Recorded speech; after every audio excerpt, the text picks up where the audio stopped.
Good evening. I'm Kevin Ahern, Chair of the Town Plan and Zoning Commission, and I'd like to welcome you to tonight's virtual meeting. For the record, I'd like to note that the required meeting agenda and application materials are all available on the town website. Because in-person attendance at public meetings is likely to increase the risk of transmission of COVID-19, this hearing is being conducted in accordance with Governor Lamont's executive orders regarding the conduct of public meetings. Will the town planner please call the roll? Josh Kaplan. Present. Andrea Gomes. Here. Kevin Prestige. Here. Gordon Binkhurst. Here. Kevin Ahern. Here.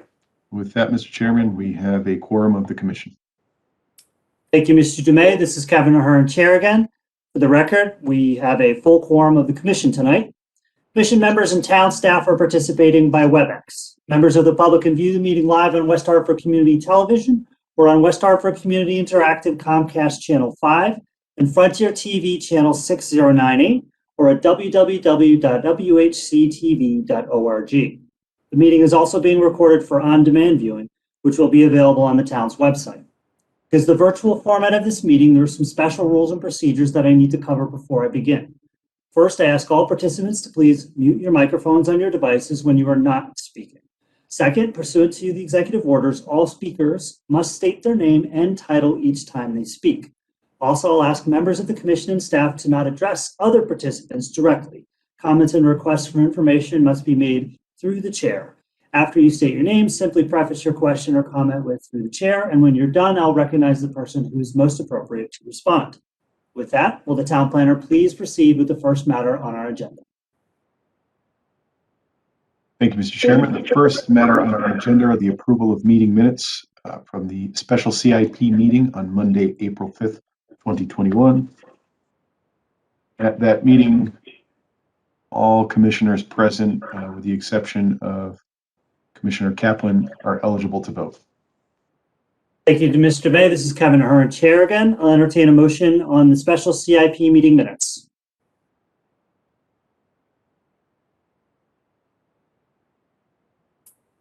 Thank you, Mr. Binkhorst.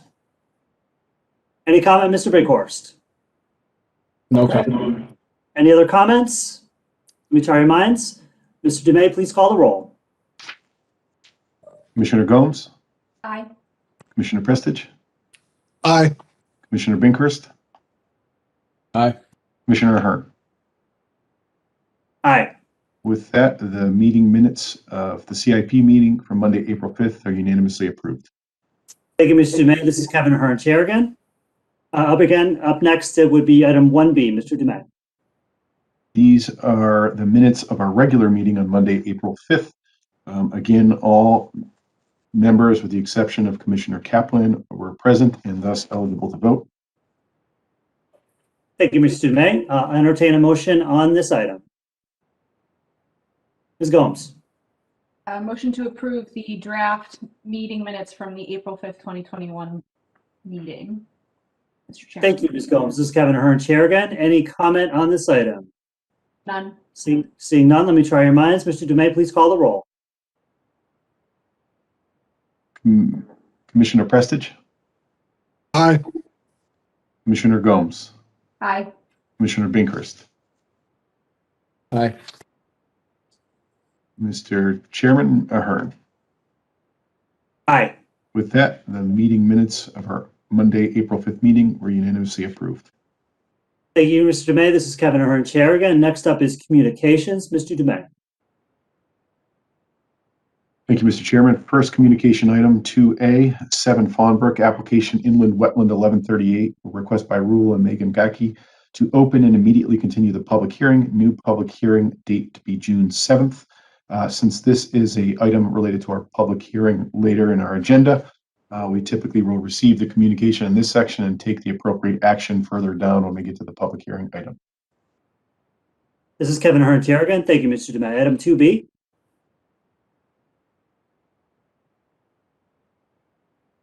Or not to be. Oh, I'm sorry. Let's end. 33 Sheep Hill Drive, Eisenhower Park, application SUP 1362 of Marc Blanchard of the Town of West Hartford Leisure Services is formally withdrawing special use permit application. So this is a notification. No action is required on your part. Thank you, Mr. May. This is Kevin Hearn, Chair again. I must have flipped through the agenda a few times trying to find this before I realized that it had been removed before it went on the public agenda. So there's nothing else to do on this. Is that correct, Mr. Dumais? That's correct. Okay. Thank you. This is Kevin Hearn, Chair again. Next up is new business. Item number 3, Mr. Dumais. Item number 3, 349 South Main Street, application SUP 1364 of Jessica Lyons on behalf of Sydney Lyons, requesting approval of a special use permit for the creation of a rear lot, submitted for TPC receipt on Monday, May 3rd. Suggest required public hearing be scheduled for June 7th. Thank you, Mr. Dumais. This is Kevin Hearn, Chair again. So this is an SUP for a rear lot. It is a required public hearing. Recommendation is June 7th. Do we have a motion on this item? Mr. Binkhorst. Any comment, Mr. Binkhorst? No comments. Thank you. Any other comments on this item? Okay, seeing none, let me try your minds. Mr. Dumais, please call the roll. Just for voting purposes, before we take the roll, Commissioner Kaplan is seated on this matter, and until Commissioner Gillette, if she makes it to the meeting, he'll be seated on all items. Is that correct, Mr. Chairman? That is correct. Thank you very much, Mr. Dumais. With that, Commissioner Kaplan. Aye. Commissioner Gomes. Aye. Commissioner Prestige. Aye. Commissioner Binkhorst. Aye. Chairman Ahern. Aye. With that, special use permit 1364 is scheduled for public hearing on June 7th. Thank you, Mr. Dumais. Next up is item number 4, 7 Oak Ridge Lane. 7 Oak Ridge Lane, application inland wetland 1139, requesting approval of an inland wetland and watercourse permit to conduct certain regulated activities which may have an adverse impact on a wetland regulated area. The applicant is proposing to install an in-ground pool and associated site improvements, including new shed and hardscape. The proposed work is within the 150-foot upland review area. No direct impacts are proposed. Submitted for agency receipt on May 3rd, presented for a determination of significance. Thank you, Mr. Dumais. I believe Ms. Gomes, you had a comment on this regarding your participation? Yes, I did, Mr. Chairman. For the record, Commissioner Gomes, I will be recusing myself from this matter. Thank you. This is Kevin Hearn, Chair again. So for the record, Ms. Gomes will be recusing from the matter. You needn't leave the room, as it were, that Ms. Gomes will not participate in the consideration of this matter. So Mr. Dumais, please proceed.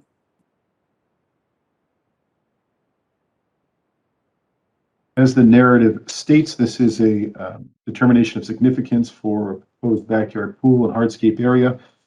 This area should look familiar to those in the agency in that the past 2 meetings we've had. 2 months ago, we had a wetland map amendment for this property in 3 Oak Ridge Lane. Both of those were unanimously approved.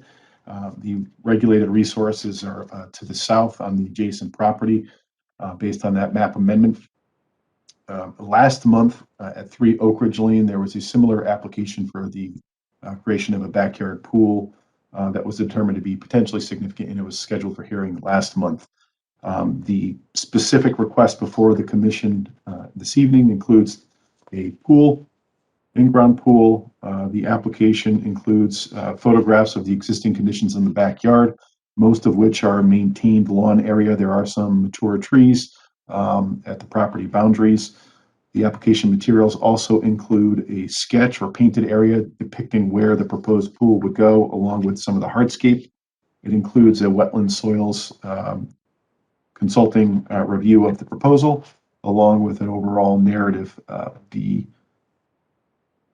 one thing we do not have at this time is a complete setting and documentation of staff comments. It's still under review by both planning staff in our engineering division. We do have one set of comments from the West Hartford Bloomfield Health District,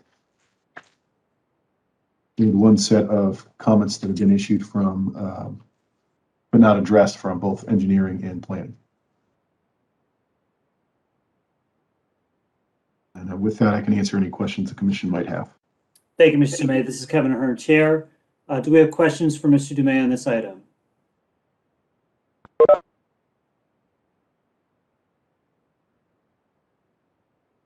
Any questions for Mr. Dumais? Mr. Binkhorst, please. To the chair, I just had a question regarding the location of the trees on the property and how they may be affected with respect to the proposed grading, which is not shown.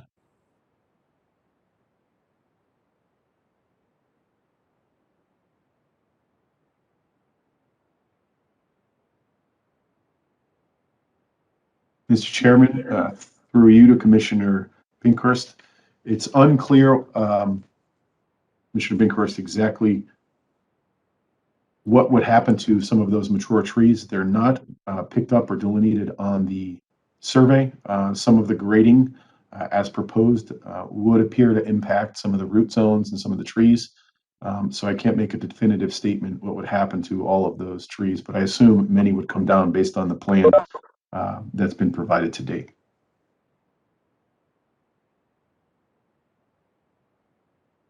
Any follow-up questions, Mr. Binkhorst?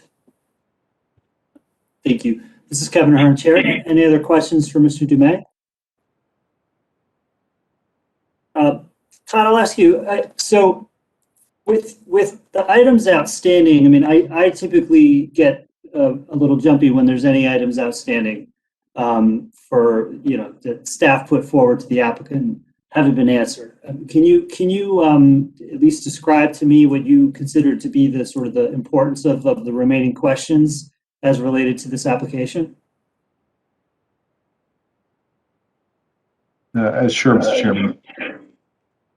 So with respect to, is anyone else getting feedback from my end?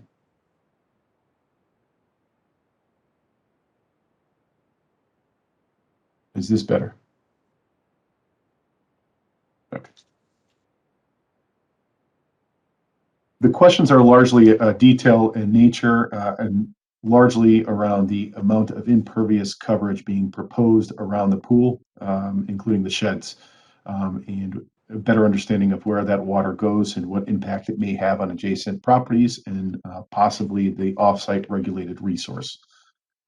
At this time, I would say those are the primary questions that were provided by both the engineering and the planning division. The application does include acceptable soil and erosion control standards. Those are both appropriately referenced in terms of the state guidance, our local requirements, including a construction ingress and egress accent. There is a grading plan that is shown and provided. There is a question about what vegetation would be removed, but other than that, I would say the existing questions are largely around the grading, the impervious coverage and site drainage. Thank you, Mr. Dumais. All right.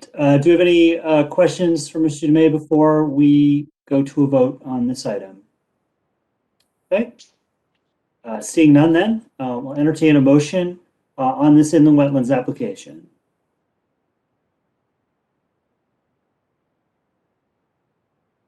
Mr. Binkhorst.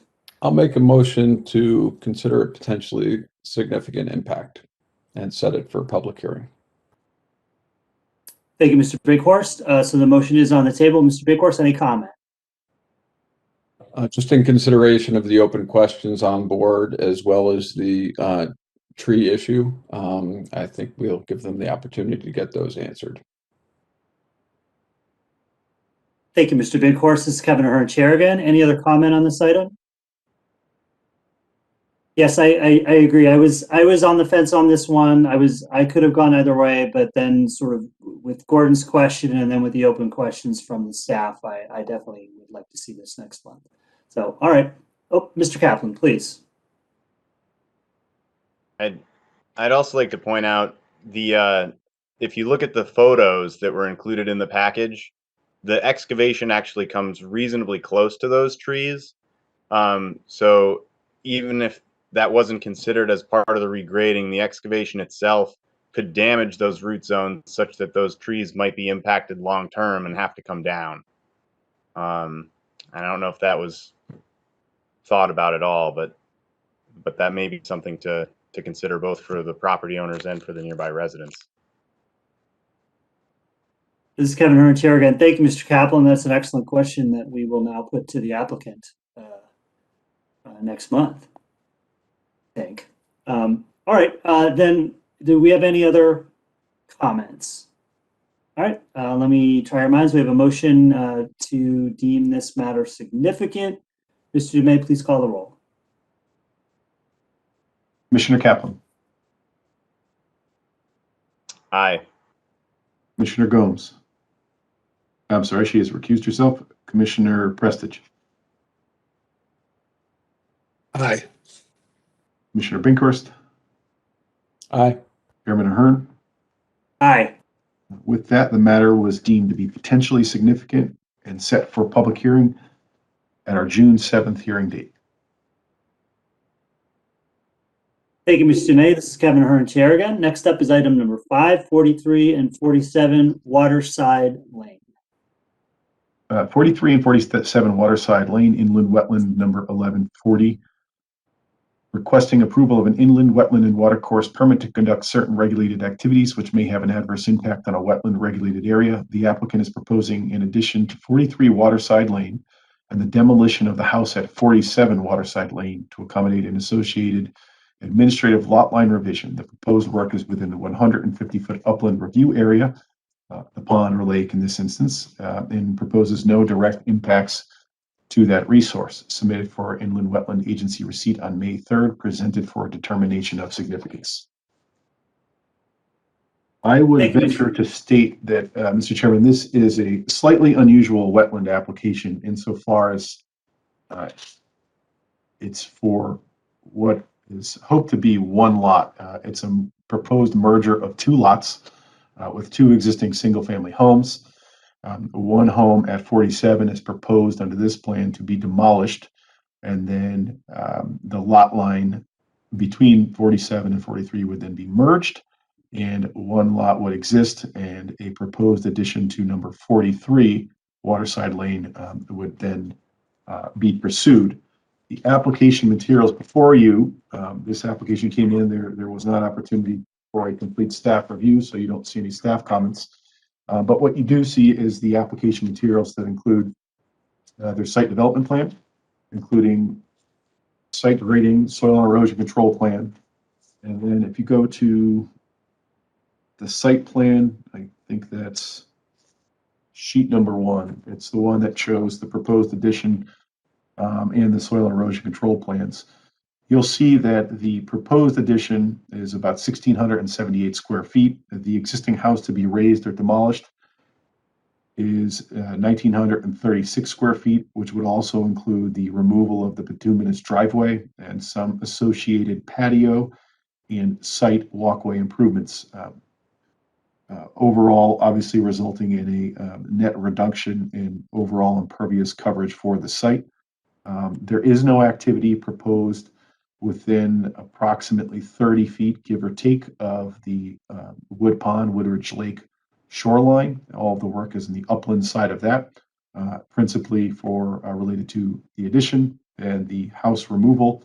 There is some slight regrading at the back west corner of the proposed new house. Other than that, the application materials contain everything that we have at this point, but I'd be happy to answer any questions you might have.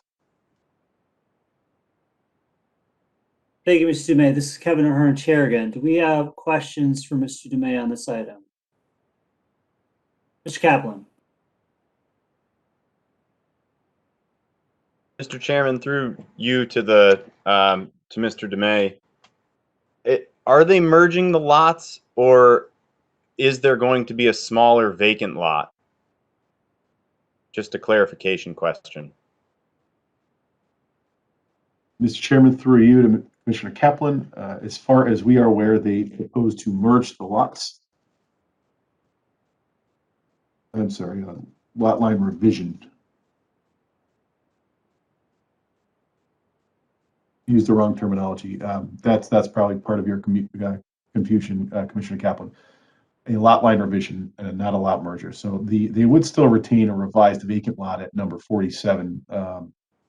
But in order to effectuate the proposed addition, they had to go through the step of a demolition of the current house at number 47, because that lot line would be adjusted and go through the existing house, and also for the addition to be compliant on number 43 with setbacks, you have to go through all the expense of either a partial demolition and a removal. But in this instance, it's just a lot line revision. So you are right. I stand corrected. Thank you for pointing that out. It's a lot line revision. Again, it's pretty unusual though in this instance to go through that process. So yes, that is technically it would be maintained. It is a buildable lot. It would still be a buildable lot, assuming they go through the lot line revision process and get it approved. So future activity on that site would obviously be subject to additional inland wetland review, given the proximity and the upland review area, which encumbers most of the property.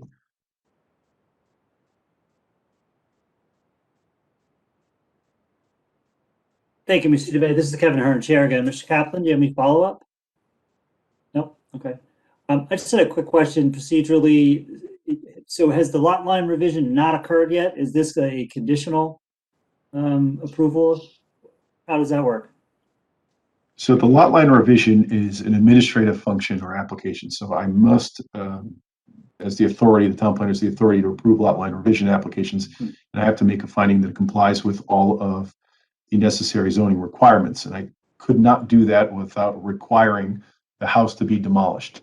And the only way the house could be demolished and the addition proposed is, since it's in an upland review area and exceeds my administrative review authority under our wetland regulations, is to have them first file an application for the work under the Inland Wetland Watercourse Agency. If that's approved, then they could submit the application that would then permit them to go forward with the lot line revision. Got it. Chickens and eggs, carts and horses. I appreciate that. Okay. Mr. Prestidge. Kevin Prestidge, Commissioner. Through you, Mr. Chairman, to Mr. Dumais. Mr. Dumais, so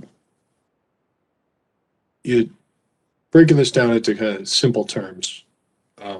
They've bought the house next door for the purposes, well, maybe not for or not, but one could guess, the purposes of adding on to their house. They've subsequently are proposing to move, to take from the property that they've purchased, shrink that, make theirs bigger, so that way it can accommodate the expansion on the existing home. As a result of this, there'll be an empty lot. That empty lot, I'm not seeing any proposed plantings. And just to be sure, at this point, we do not know if they plan to build or not. Could you comment on my interpretation of the situation and then perhaps answer my question? Thanks. Mr. Chairman, through you to Commissioner Prestidge, I think you accurately captured the proposed sequence of activities or proposed plans. At this point, we do not know the ultimate end result or end intent for what would be the vacant lot. We do not have a planting plan. However, there are several notations on the file and in the plans that say, on both properties, that say existing landscaping and trees to remain to the extent they're not impacted by the proposed activities. So it does note that the existing lawn area would be maintained along with any of the existing trees, but they're not clearly showed out on the plan.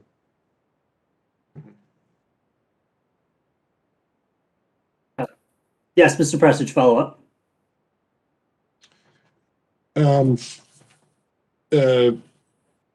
Mr. Chairman, through you to Mr. Dumais. So one of the things that I see on I'm looking at, how do I show this to you? I'm looking at post-development plan. Trying to think what it's got, a sheet number 2. And what I see there is I see that it looks as though they've got existing trees and mapped out there, but on the the vacant lot, soon to be vacant lot, proposed to be vacant lot, I don't see any vegetation marked out there. So I have a couple of questions.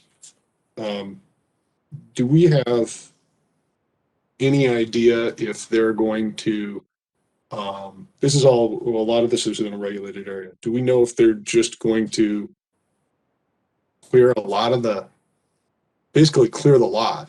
That'd probably be, if I was cut, so let's put it this way. If I was going to remove that house, I would make myself very comfortable in removing as much vegetation as I needed to remove the house. I don't know if they're going to pull the foundation too. And then set myself up for, building planning to build a new house at, within the full extent of the new revised lot.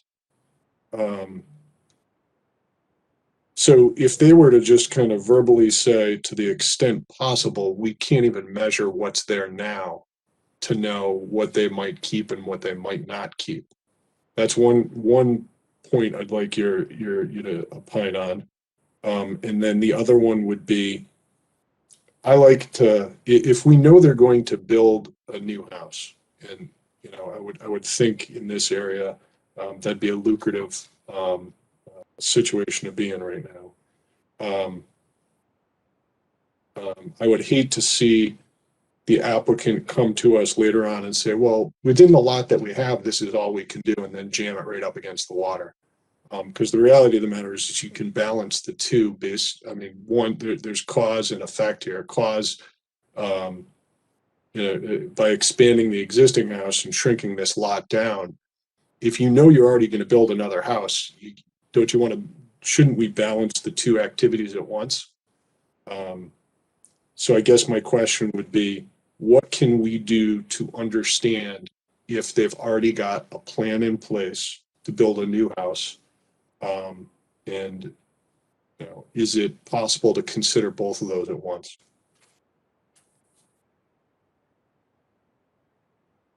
Thanks.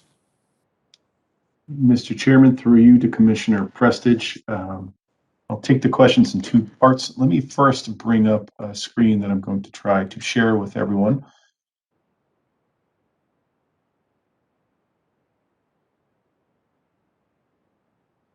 Everyone could give me a thumbs up that they're seeing in Google Maps image. Great. So I've highlighted lot number 47. That's the lot that I think Commissioner Prestige had the questions about. You'll see there are a series of what appear to be fairly mature or at least large canopy, largely deciduous trees, both along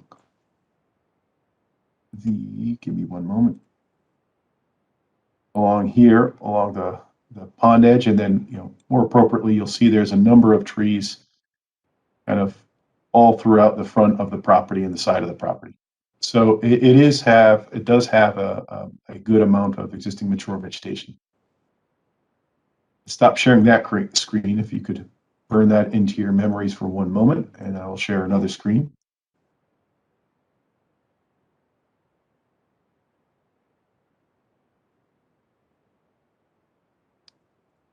Which does not want to be shared.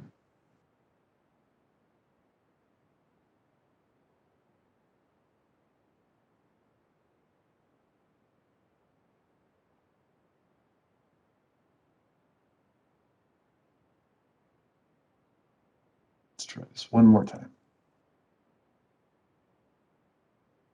Okay, now what you see is the last set of the plan sheets provided by the applicant. Briefly, I will highlight lot number 47. So that's the one down here. This is the lot that would be vacant. What they have done on their plan, even though they haven't documented all of the trees, this shaded area in here is clearly defined and marked and noted down here, which I've inappropriately now highlighted and you can't read it, but it says all disturbed areas to be loamed and seeded and mulched. And it identifies approximately 9,800 square feet of the existing site. That's the only area they're noting in that plan as the area to be disturbed. Then if we look at this comment over here, existing lawns and trees to remain. From that, I infer there's no activity outside of that area, but I don't know what trees would need to come down. I can only tell you that there's about 9,800 square feet. There may or may not be a few trees in that area that are immediately adjacent to and around the house that would have to come down. And I don't have a 5-year plan that the applicant has provided. Normally, if you determine an application to be potentially significant and we set it for hearing, one of your decision-making criteria, along with your wetland requirements, is you ask the applicant to provide us with what they consider their 5-year plan is for any future activities for either property or properties subject to your approval. If we had that in hand, which I don't, I could answer your question directly and tell you, hey, in the next 5 years, it's their intent to submit building permit application for a new house at 47. Unfortunately, I just don't have that at the time, so I can't definitively provide you with that answer. I think that's the best I can do to answer the question, but I will pause there and happy to go deeper if needed. Mr. Prestige. And Kevin Prestige, Commissioner, again through you, Mr. Chairman, to Mr. Dumais. That's helpful. That's a pretty tight bound on the footprint. I'm not in demolition or construction, so I couldn't say if this would be something that they could do with ease. You know, I mean, the more space, typically the quicker. But okay, if that's what they're proposing, and that's helpful. Do we have any mechanism to, at the very least, require that there be some sort of bound on the, I'm looking at on the western side of the limit of disturbance, the western side being the side parallel and closest to Wood Pond, with the thought being, if we were to work with them to put some sort of, say, typically like a construction fence or something like that up, it would potentially inhibit construction activities from creeping in that direction, thinking about what's in the best interest of the wetland and water course. In this case, the goal there to be inhibit the thought of expanding towards the pond, and hopefully assuring when they're making decisions during the demolition process that they're less inclined to take down any of that vegetation, in particular the mature trees. You know, into what Mr. Kaplan was saying before on another application, once you get into the root systems, you know, it's got potential to damage it. But at the very least,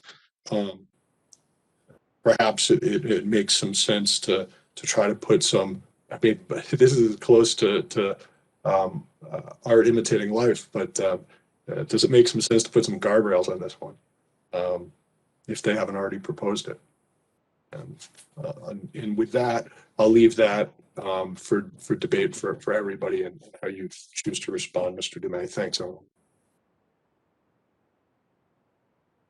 Mr. Chairman, through you to Commissioner. Mr. Dumais? Thank you, Mr. Chairman, through you to Commissioner Prestige. I will attempt to share a screen one more time.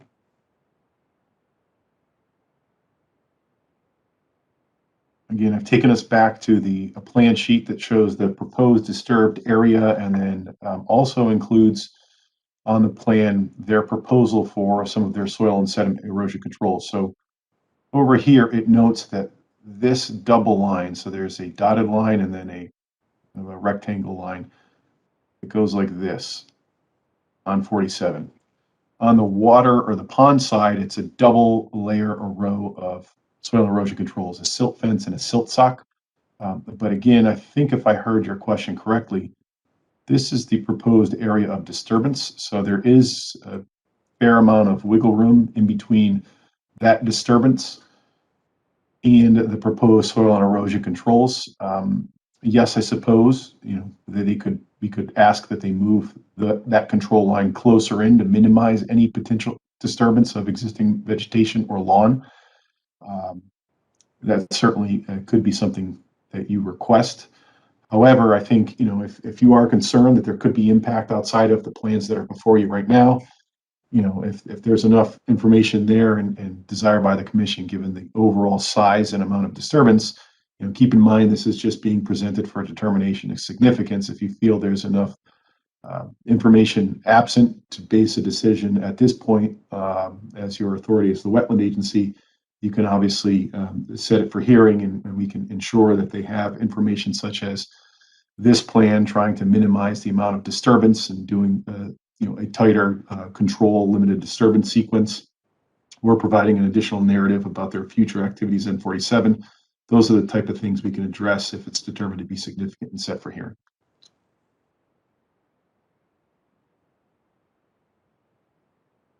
Thank you, Mr. Dumais. Any follow-up, Mr. Prestidge? Nope. Okay. Any other questions for Mr. Dumais?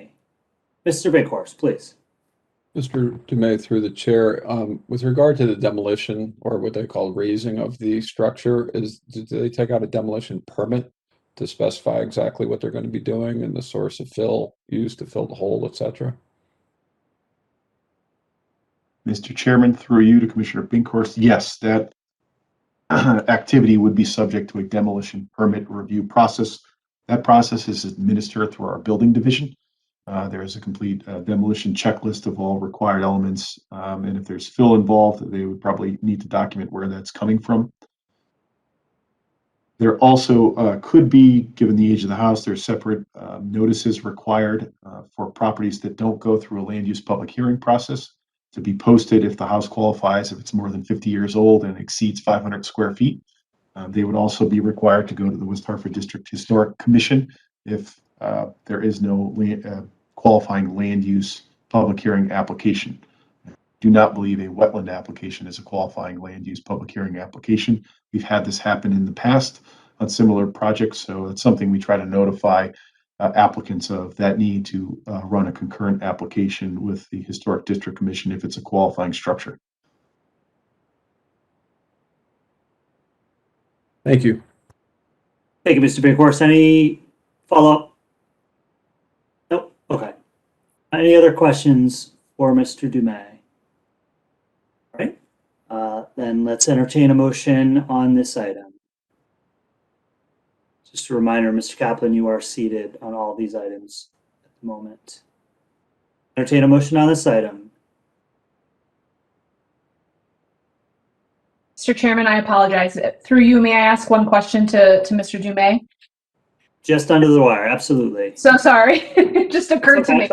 Mr. Chairman, through you, Mr. Dumais, when you mentioned a home being over a certain age and triggering potential historic review, is there anything that triggers potential environmental review, given the concern with the demolition of a structure, if there's existing lead paint, PCBs, anything like that in the structure? I pulled up the property information on the structure that's set to be demolished, 47 Waterside Lane, and it appears that the house was constructed in 1956. So is there any corollary process in West Hartford to ensure that there wouldn't be potential environmental contamination with the demolition of this home? This is Kevin Hurd, Chairman again. Mr. Kaplan, do you have a follow-up question, or do you have an answer to that? Mr. Chairman, through you to Ms. Gomes, a quick follow-up to that. Based on the age of the house, there's almost certainly lead paint in the house. But I suspect you knew that, given your question. This is Kevin Hurd, Chair again. Thank you, Mr. Kaplan. Mr. Dumais, any other answer to that? Mr. Chairman, through you to both commissioners with their comment/questions. Yes, on the building division's application permit form, usually just based on the age of the structure, we assume there's going to be certain abatement required, including lead, potentially asbestos. So those are required to be noted on the demolition application permit forms.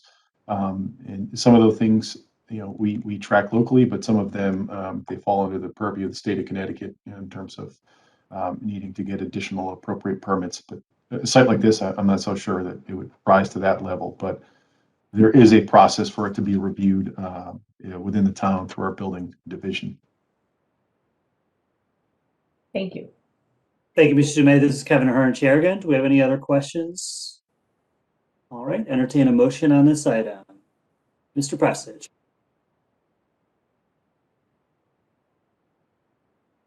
I'd move to set for hearing at our June meeting. Thank you, Mr. Prestige. Any comment? Yeah, I would just add that the questions that the fellow commissioners and then also I had with regards to their plan, in particular, limits of work close to the pond side, excuse me, and their 5-year plan. I'd like to see that addressed in the application that's brought before us. I'd certainly welcome any comments from fellow commissioners. Thank you, Mr. Prestige. This is Kevin Ahern, Chair again. Just to make sure we have it for the record, implied but not said was that the nature of your motion is to deem this matter, this item significant and set down for June 7th. Okay, so that's the nature of the motion. So the motion is on the table. Any other comments? Anything to add? Mr. Kaplan.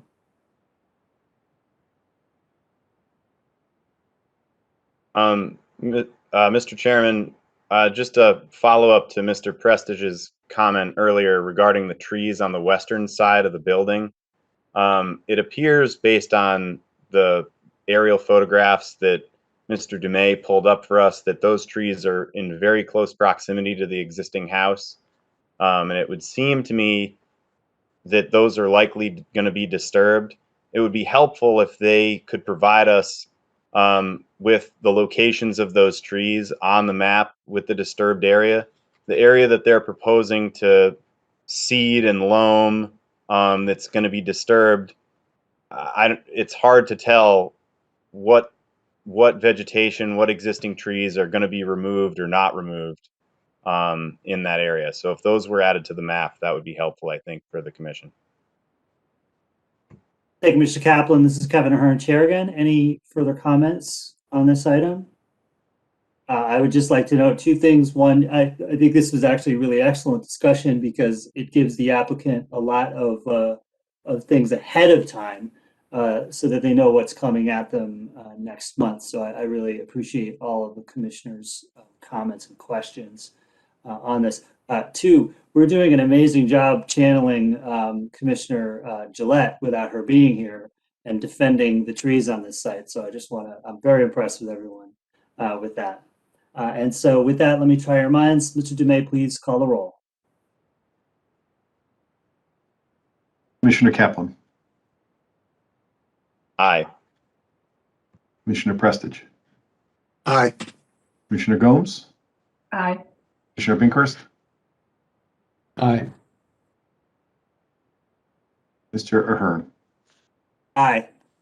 With that, the application was determined to be potentially significant and scheduled for public hearing on June 7th. Thank you, Mr. Dumais. So we are now moving into the old business / public hearing portion. The first item will be item number 6, 2600 Albany Avenue. So Mr. Dumais, if I'm correct, I kick it off and then you will follow? That's correct? Okay. That's correct, Mr. Chairman. Okay, quickly, we'll get through this. So good evening again. I'm Kevin Ahern, Chair of the Town Planning and Zoning Commission. I'd like to welcome you to tonight's public hearings at the Town Planning and Zoning Commission, also acting as the Inland Wetlands and Watercourse Agency. For the record, I'd like to note that the required meeting agenda, application materials, and legal notices are all available on the town website. Because in-person attendance at public meetings is likely to increase the risk of transmission of COVID-19, this hearing is being conducted in accordance with Governor Lamont's executive orders. I'd like to outline for all the attendees the rules of engagement and how the Commission operates during a public hearing. Those presenting or commenting should state their name and address for the record. Please spell your name. Commissioners may ask questions during the testimony of the applicant. All questions and comments will be directed through the chair and only after recognition by the chair, including follow-ups. If feasible, the chair will have the members hold their questions until the end of the applicant's presentation or the end of a logical break in the applicant's presentation. Following the testimony of the applicant, the public will have the chance to comment about the current application. First, those wishing to speak in favor of the application, then those wishing to speak in opposition to the application, and then finally those wishing to speak neither in favor nor in opposition to the application. Upon conclusion of the public's comments, the applicant will have an opportunity to address the opinions expressed.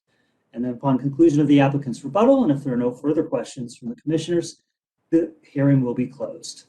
It is the practice of the commission to render a decision on an application on the same night following all items on the public meeting agenda. I'd like to conclude by thanking everyone in advance for their patience. Although we've been doing this for a while, the virtual format can be difficult to manage, but we all remain committed to the principles of open and transparent government. And we'll strive to ensure that every interested party has a meaningful opportunity to provide input. So with that, will the town planner please read the legal notice? Thank you, Mr. Chairman. And unique to this matter, since this was a continued item from our last hearing, I am not required to read the full legal notice, but I will read a brief audio comment so that anyone watching, if they're interested in participating via phone, they can do so by dialing 1-408-418-9388 using the following access code when prompted: 129-107-5726. Participants using caller ID blocking will not be permitted to participate. Participants will be called in the order in which their call was received. When prompted by either the chair or moderator, participants will have the permission to speak on this matter. And just as a reminder, this matter is a continuation of our hearing on 2600 Albany Avenue. This was a look back from Mascarellos. Since the time of our last hearing, we received 2 communication items. So those were forwarded to the Planning Commission earlier this afternoon. There were an email from Mr. Gowland and a separate email from Mr. and Mrs. Rollins. Both live in close proximity, and both are noted where they stand in terms of the proposed and revised plan submitted by Mascarellos. Last time when we concluded our hearing, there was neighborhood concern, and the concern largely revolved around 3 issues. One is landscaping, so the loss of the mature vegetation and the perceived lack of replacement planting as being sufficient to compensate that loss. There was also another screening concern about the existing fence. There were some requests if that fence could be constructed larger or just repaired. And then there was another category of concerns that were raised about vehicle activity and intensity around the perimeter of the landscape beds area on the east and a little bit on the north side. And you, as the agency, as the Planning and Zoning Commission, asked the applicant if, by continuing the hearing, if they would work with the neighborhood and the neighbors that raised these concerns and see if they could come to some sort of compromise. The applicant outlined those efforts and provided a revised plan, including a revised planting plan and some additional narrative. With that, that will be my summary, Mr. Chairman, and I suggest, unless there are any specific questions at this time from commissioners, that we turn it over to the applicant so that they can actually present that revised plan. And I see we have at least one caller on the line that may be interested in speaking on this matter. Thank you, Mr. DeMay. This is Kevin Hearn, Chair again.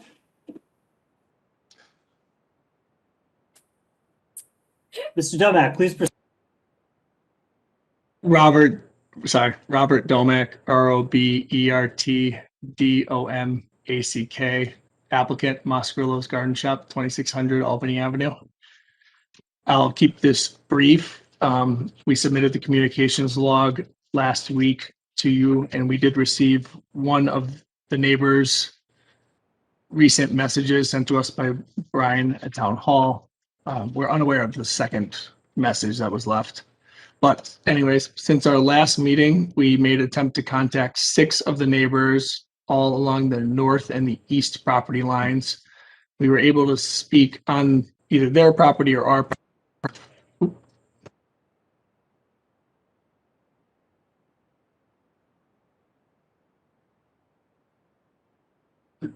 Sorry, spacebar doesn't like it being held down that long. We were able to talk to 5 out of the 6 neighbors at their property or on our site. All these neighbors were the direct affected neighbors, either due to the gravel or paved access area on that side. The 6th neighbor we couldn't contact was the neighbor wishing for more trees to come down.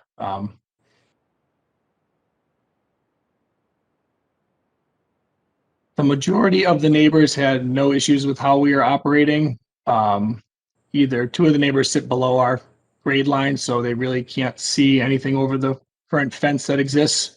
Those are two neighbors, three neighbors on the eastern edge where it's either gravel / paved access. The middle neighbor did express concern and was very happy with the screening. I was told we came to a 90% agreement on things. And the other two neighbors either were happy to have a nursery there or really didn't see any different usage of the area. Obviously, they're all operating under the assumption that the planting plan will be implemented. We believe the approved site plan enhances the property instead of the initial site plan that was 100% paved area back there. Leaving the old greenhouse structure to act as shade really limits what can actually happen over in that entire area versus what was about 15,000 square feet of gravel and greenhouse area. Our concern primarily is going to become at what point are we allowed to operate within our property boundaries? Currently, that paved area is 20 feet at the closest point along the fence line, rough 15 to 20 feet. Most of the three neighbors on the paved side do have higher elevation than us, hence why all their pictures are from the inside their homes. And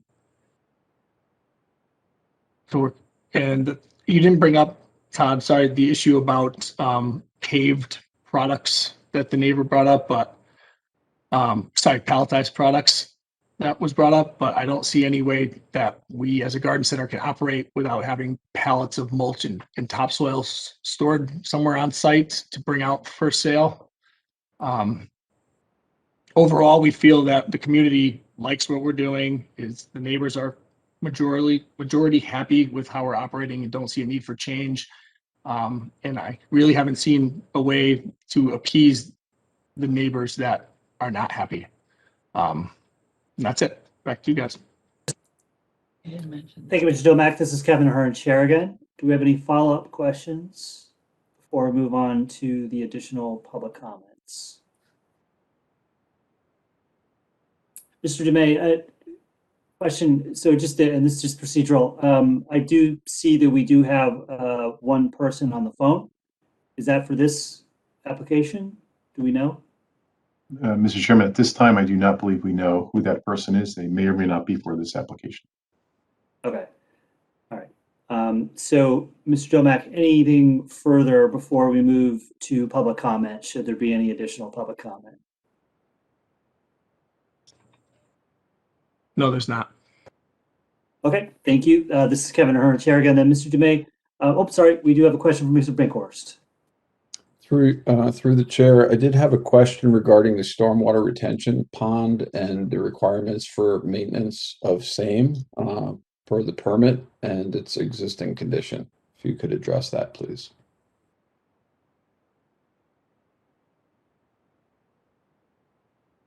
Mr. Domack. The stormwater retention pond, actually, sorry, I'm going to go off the space bar.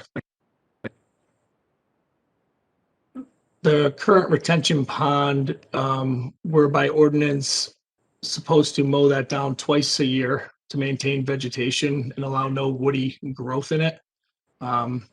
It is marked out on 4 boundaries where that bottom baseline is and a slope predefined. And that's about all we do with it, really. Just a follow-up question to that in terms of sediment controls. I see everything just running right into it, and it looks chock full of sediment at this point, and may in fact be. Retention pond, we're by ordinance.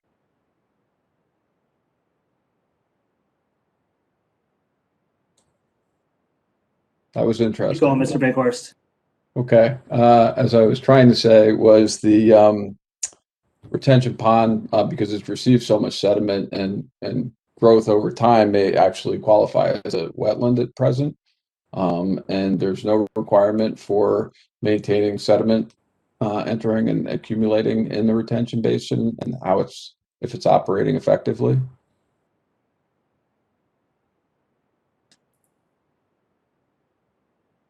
Thank you, Mr. Bankhorst. Mr. Domack.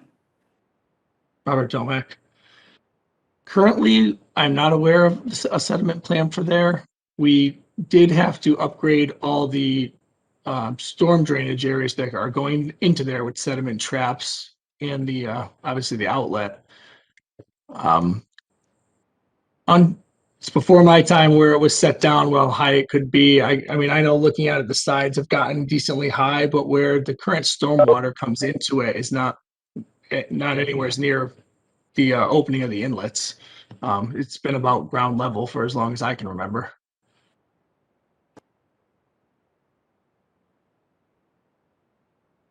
Mr. Bankhorst, any follow-up?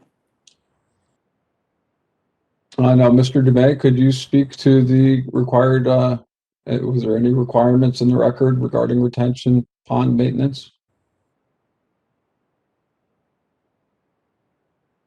Mr. Chairman, through you to Commissioner Bankhorst, I had Mr. Pudlick go back and look through the original approvals, with the exception of one brief statement that the sediment pond should be maintained. There wasn't a formal conditional requirement that we typically do today. We're requiring a formal maintenance plan.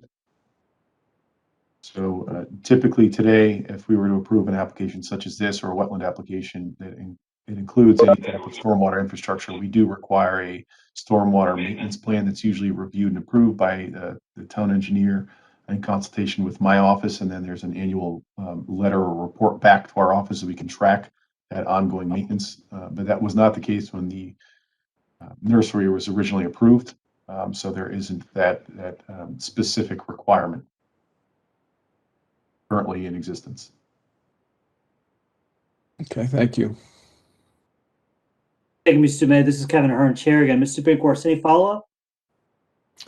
No, just Mr. DeMay, through the chair, is it within our purview to require additional conditions on that stormwater retention basin at this time?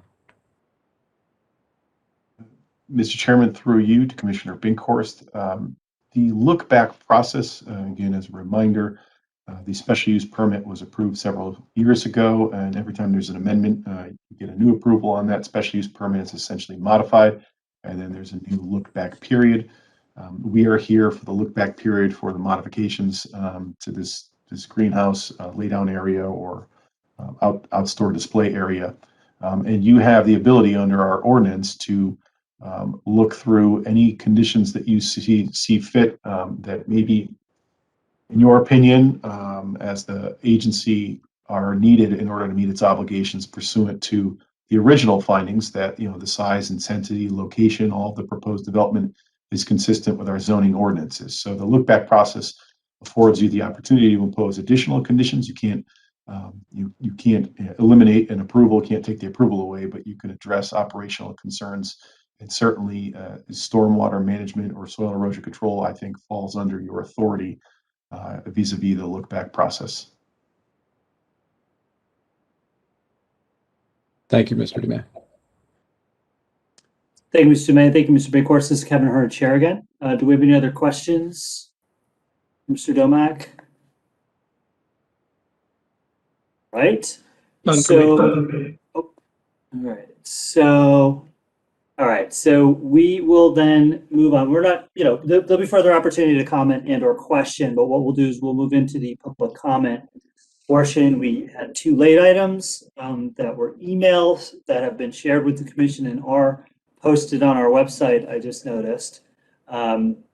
So then we will move on and see if there's anyone on the phone who wishes to comment on this item.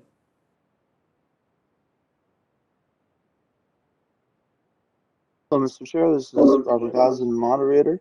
I was going to go through and unmute people. I do see Colin 8608, last two digits of 41. I believe they are unmuted now. Please be sure to state your name and address for the record. Sure. Yeah, my name is Dave Rollins. Immediate neighbor of Mosqueros on, I think it's the east side, but it's the Magnolia Hillside. And I had sent in a communication yesterday. I think, as you've mentioned, everybody, I just wanted to just really high level go over that. One is, as Mr. Domak had mentioned, the plantings. I think, I think those plantings are going to work out really, really well. Just two other things, really big. The big things are, one, that there's trees that are actually just uprooting the fence, and that fence health on this side of the property is going to degrade. And I know, and we talked to, I think your son came over and we talked to him, and yeah, and I think, and he was saying, the 20-year fence or whatever it is, and it's not, the life of the fence isn't done yet or whatever, but it's not really an ideal fence, environment. So maybe that life cycle of that fence needs to be adjusted, because you do have trees sort of uprooting it, and it's just going to tear it apart. And so you might want to consider, I'm not sure what you can do about that, but you might want to consider taking out the trees that are impacting at least the fence health as well. But the plantings do seem like they'll go in at that height. That's what your son had mentioned, which is great. And then they'll grow, and I think that'll be aesthetically pleasing. So, we're pretty happy about that. But there are, there's that one other piece about the road. Now, you mentioned, Mr. Domak, nothing you can do to sort of help that scenario. I think there's a really low, no cost solution, which is to eliminate traffic on the east side of your greenhouse. So it's not, because that's literally right next to our house. I mean, it's just really close to it's just so close, because your greenhouse is larger and you're much closer to the property. And then you have, traffic, and, there's once in a while forklift even go through there. It's just not a nice thing for a house, in the neighborhood. So I think it would cost you absolutely nothing to just no longer use that area for vehicular traffic. And so that, to me, is a very low cost solution there. If I'd be happy to work with, talk with you to brainstorm ideas that you could do to do in that area instead of vehicular traffic. You guys are actually pretty creative, so you can probably figure out something, but I'm just thinking that's a big deal to us. And it's only because literally it's so acute. It's literally right next to, it's in our backyard. So it really impacts our residential home life. And, it's this closeness like that. We just need a little space. And so we're asking the commission and Mr. Domak, we're asking you guys to consider to, eliminate vehicular traffic in that space. I did mention that, even on Google Maps, it shows a road, but nowhere on any of the plans that I've seen does it say that traffic goes through there. If that had been like that in the original plan back in 2016, 2017, we would have had a big problem with that, because we don't want a road there. And, and it's just not it's suboptimal from a residential point of view. All right. Thank you. Thank you, Mr. Rollins. This is Kevin Hertier. We appreciate your comments. And we have one other caller, I believe, that may have comments on this item. Yes, Mr. Chair, I will unmute them now. It is the number ending in 8602, or sorry, number ending in 00. I believe you are on mute. Be sure to state your name and address for the record. Yep, this is Len Gallen, 9 Dogwood Lane. I also, like David Rollins, like the planting plan. Thank you for that, because I never thought an 8-foot fence was really going to stop any of the sound that would be coming out of there. But I do think that the natural greens will certainly be an abatement for some of the noise we hear. I guess in my specific situation, because we are on a higher grade, if you will, we're more up on the top of the hill. If they could consider that northwest corner, maybe some type of a planting that might be, you would grow to a higher height than 7 or 8 foot, might be more advantageous for us personally. Not to sound selfish about it, but I'd appreciate that. And my wife has a question for everybody. When are you going to put glass on the greenhouse? That's it. Thank you. This is Kevin Hearn, Chair again. Thank you very much. We appreciate your comments. Yeah, you're welcome. Robert, do we have any other callers who have yet to have the opportunity to speak? Mr. Chairman, I see no other callers at this time. Thank you, Mr. May. I saw you raising your hand. Yes, Mr. Chairman. Since we're talking about a certain area of the property in the past two callers and Mr. Domek, I just want to share my screen one more time so that way we can all appreciate exactly where these areas are on the plan.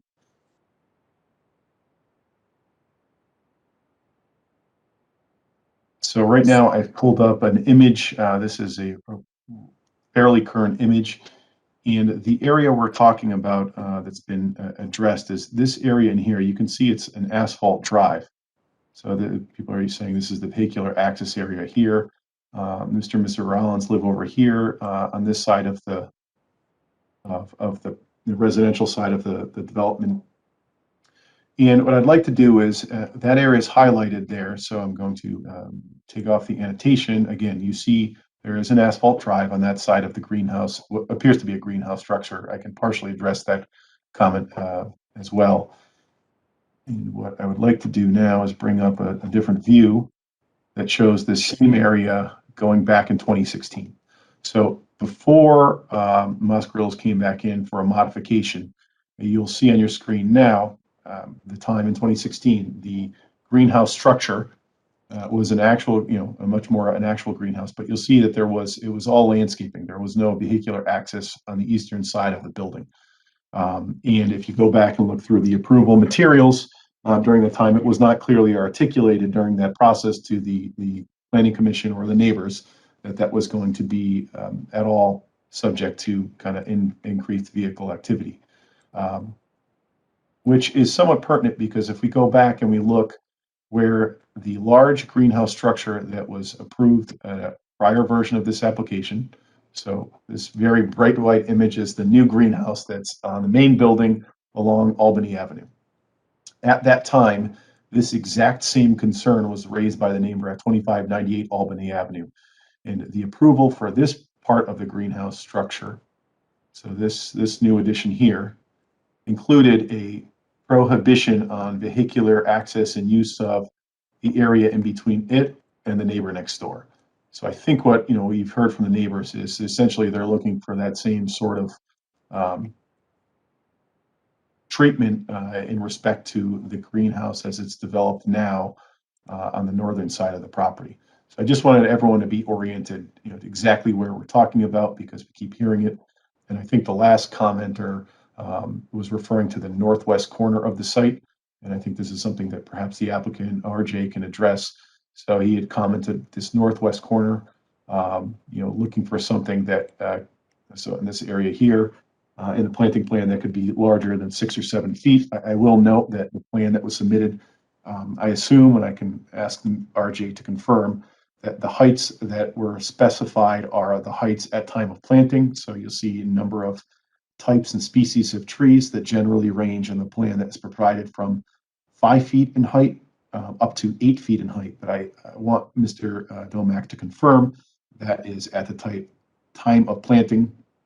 That northwest corner in particular is specified for a mixed type of trees from Norway spruce to Siberian spruce and some western red cedar arborvitae.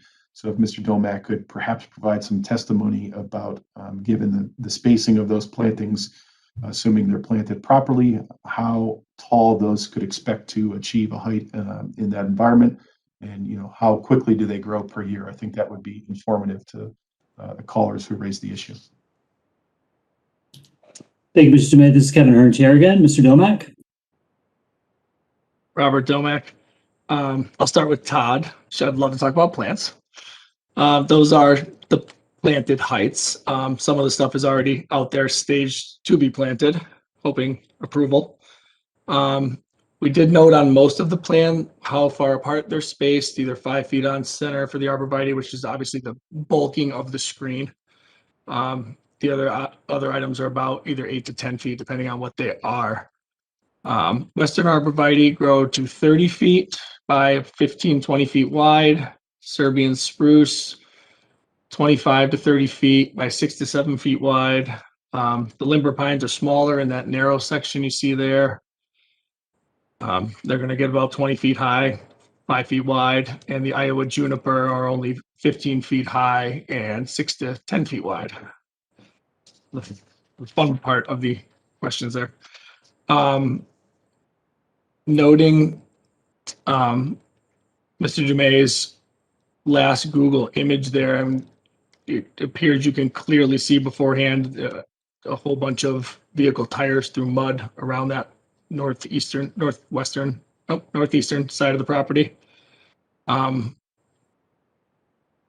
paved area behind the new structure, we were limited in vehicular traffic, it will be noted. However, during that meeting, it was made abundantly clear that mowers and equipment we would need to use would be acceptable. The end goal was to make sure there wasn't vehicles driving around the new greenhouse, like customer traffic or our own vehicles, for instance. Hope that answered Mr. Dumais and 9 Dogwood, who is a few houses off of. We do have one neighbor complaining about the paved area. I mean, I'm not going to not admit that. However, even if you look when that old greenhouse structure existed and the temporary shade structure to the west of it, that side was the only access to the back of that structure. And in those pictures, there are clearly pallets of products and refuse in that area. And to say that it was never used before is not quite accurate.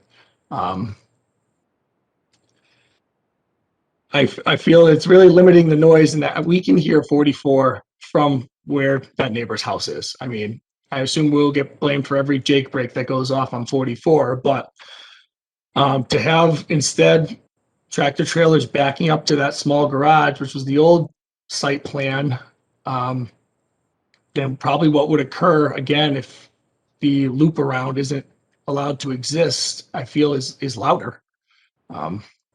Just don't think it's been that thought through. And I know it's a low cost option not to use that space, but at some point, how close can I operate? I mean, I'm at the 25 to 20 foot mark, depending on the slope of that area.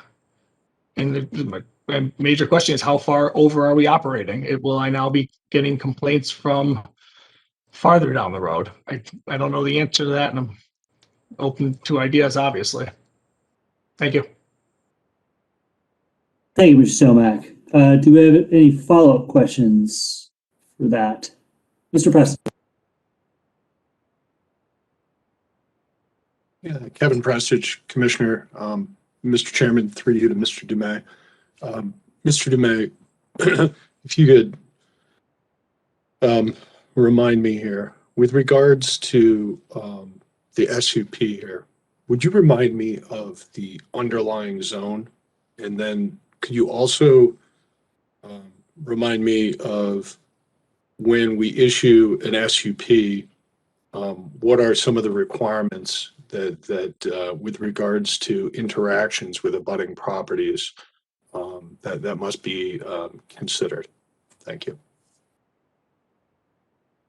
Mr. Chairman, through you to Commissioner Prestidge. The underlying zone here is R13, which is a single-family residential zone. Obviously, certain uses are considered special use permits or special use uses and are permitted to exist vis-a-vis the special use permit process, nursery being one of them. At the time when such a request is being received and approved by the Planning Commission, there's a specific set of findings that you're required to make that's outlined in our ordinance. Generally, that you need to make a determination based on the material presented to you that the location, size, use, the nature and intensity of the operations connected with it, including the size of the lot in relation of it to the lot with respect to streets, gives access that will be in harmony with the appropriate and orderly development of the district, that the kind, location, height of all structures, and the nature and extent of landscaping are such that it will not hinder or discourage the appropriate development of and use of adjacent properties, and that the parking, loading, trash, and recycling facilities are adequately and properly located for the proposed use.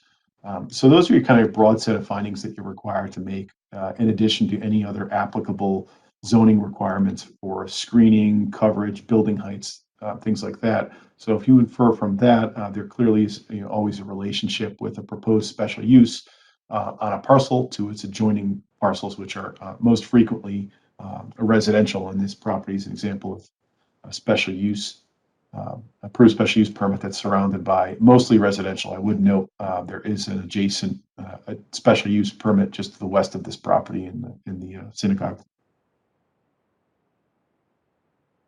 Thank you, Mr. Prestich. Thank you again, Kevin Prestich, Commissioner. Through you, Mr. Ahern, to the applicant, with regards to the screening, could you, and at this point, I just want to talk about the vegetative screening. Could you walk through again the screening that you're proposing, and could you walk through the height right now? So the question, I'll be a bit transparent on my question, and what I'm going to drive at is, how can you put the largest vegetation in place now with regards to setting up a buffer and screening as possible, knowing that, I'm going to make the supposition that screening does a couple of things, both visual and sound wise. So my question is, could you review one more time a generalization about the size of the vegetation you're talking about planting? And could you also talk about, are there any limitations on getting stuff bigger? So accelerating the growth of that screen, so to say. Thank you. Robert Domack. Getting bigger usually doesn't work because we're trying to, unlike the screen we did for the Norway spruces for the northern neighbors, the area back there is much bigger. So having a plant that grows to 50 feet by 30 feet wide is easier to get bigger. Trying to get a plant that only grows, 15 to 20 feet in a bigger size is generally very hard to do. And generally they don't make it when they're transplanted, even if my guys do it. I feel we're planting on the biggest size that I can get. I mean, I was working here when the Walmart neighborhood went in where Target is, and they planted 4-foot blue spruce as the screening for the neighbors that were well above that height range. I mean, that was, that would be embarrassing. We don't want to see the neighbors either, personally. I mean, they're cooking barbecues on Saturday when we're working. So I was hoping to get at least height, the fence height, or slightly bigger for this first year to start a screen. The screen that was there, I have picked Kodak pictures from the mid to late 90s. My father planted, it was all blue spruce evergreens. They were all 6 feet high, roughly. And unfortunately, as the Rollins noted, saplings of maple trees and locust and unfortunately ash are what sprouted up and got deteriorated when it got hidden behind the old structure. Very happy. I spoke with the Rollins, Mrs. Rollins on site, and we agreed to cut down the 2 trees that were on the fence line. That was part of our agreement, and I have Pleasant Valley Fence, who did our northern fence, come out and talk. He's coming Wednesday to talk about what we can patch and what we can fix now. Hopefully that answered your question. Or any follow-up, Mr. Prestich?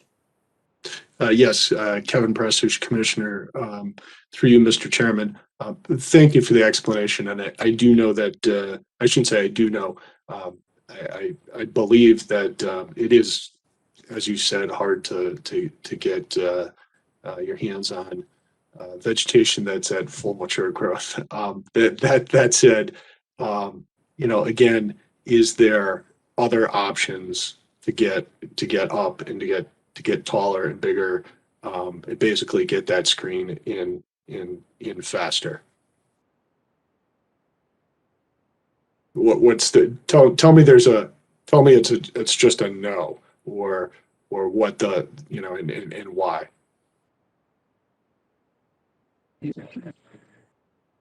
Currently, on a normal year, couple years, yes. I ordered these Western red cedars in this height range last September. I was told the truck that's coming next week is the last ones on the West Coast. So trying to find bigger is definitely probably not going to happen. I would say fertilizing them a bunch will help speed up that growth. We do plan on installing drip lines along that whole area because we're not hand watering that. But they're not going to be found. Definitely not. Mr. Prestidge. Kevin Prestidge, Commissioner, through you, Mr. Chairman, to Mr. Dumais. Mr. Dumais, for your thoughts, coming up with in my mind, a grand idea, which is not the best time to do it in the middle of a meeting, but to have it thought and planned out in advance. So, for your thoughts, does it, in absolutely, with everything that's going on with supply chain right now is nuts. People fixing up their homes, we know that, so on and so forth. Does it make any sense to consider, while we have some sort of planting plan that has been presented to us, but to consider a plan where there would be plantings next year or the following year when these purchases could be, secured a bit further in advance, allowing, I'm thinking this might allow both the applicant here to potentially get a better price and plan these things out, but also just there might be more availability. I'm not too sure, and I know you just can't grow a tree to 10 years old on a 1 year notice. I mean, they either planted them or they didn't. But that said, is there potentially an opportunity to say we know that this year is a tough year for securing certain vegetation? It's unusual, perhaps. Part of the planning plan includes following it up next year with either more and or bigger. For your opinion.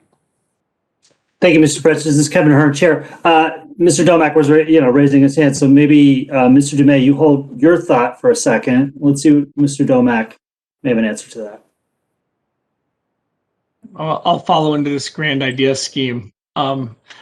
Supply chain probably won't be fixed for 5 years, but how about berming them slightly? It's a 20-foot stretch, so doing a 1 to 2 foot berm that slopes towards us due to the drainage on that site would maybe give us, it gives us something a little bit, more. That was just my thought. I yield. And then now, Mr. Dumais. That's what I was going to say.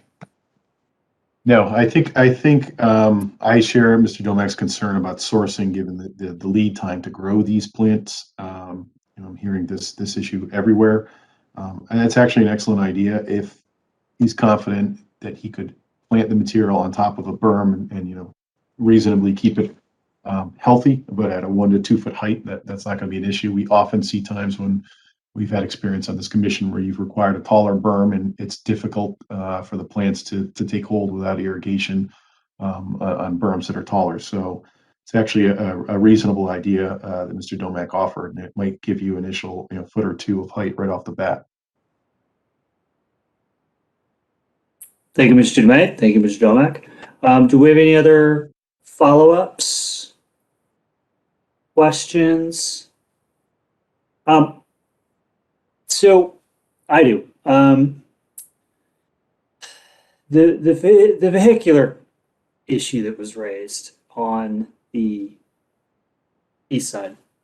And I think I want to parse your answer, and I think it was, I think I understood it, but I want to make sure I understood.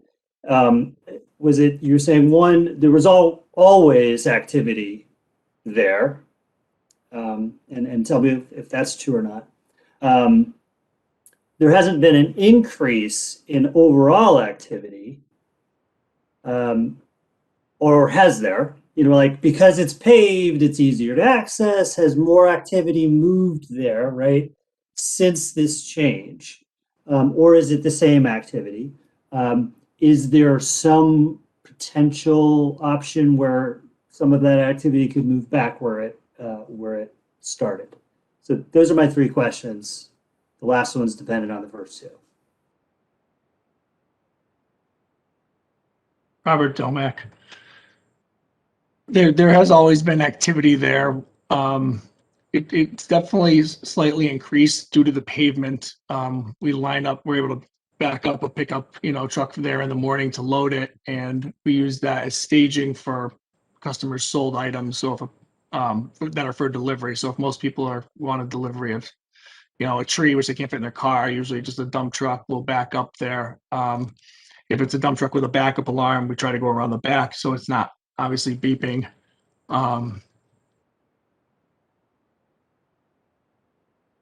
Question 3, did I hit them all or no? I missed one.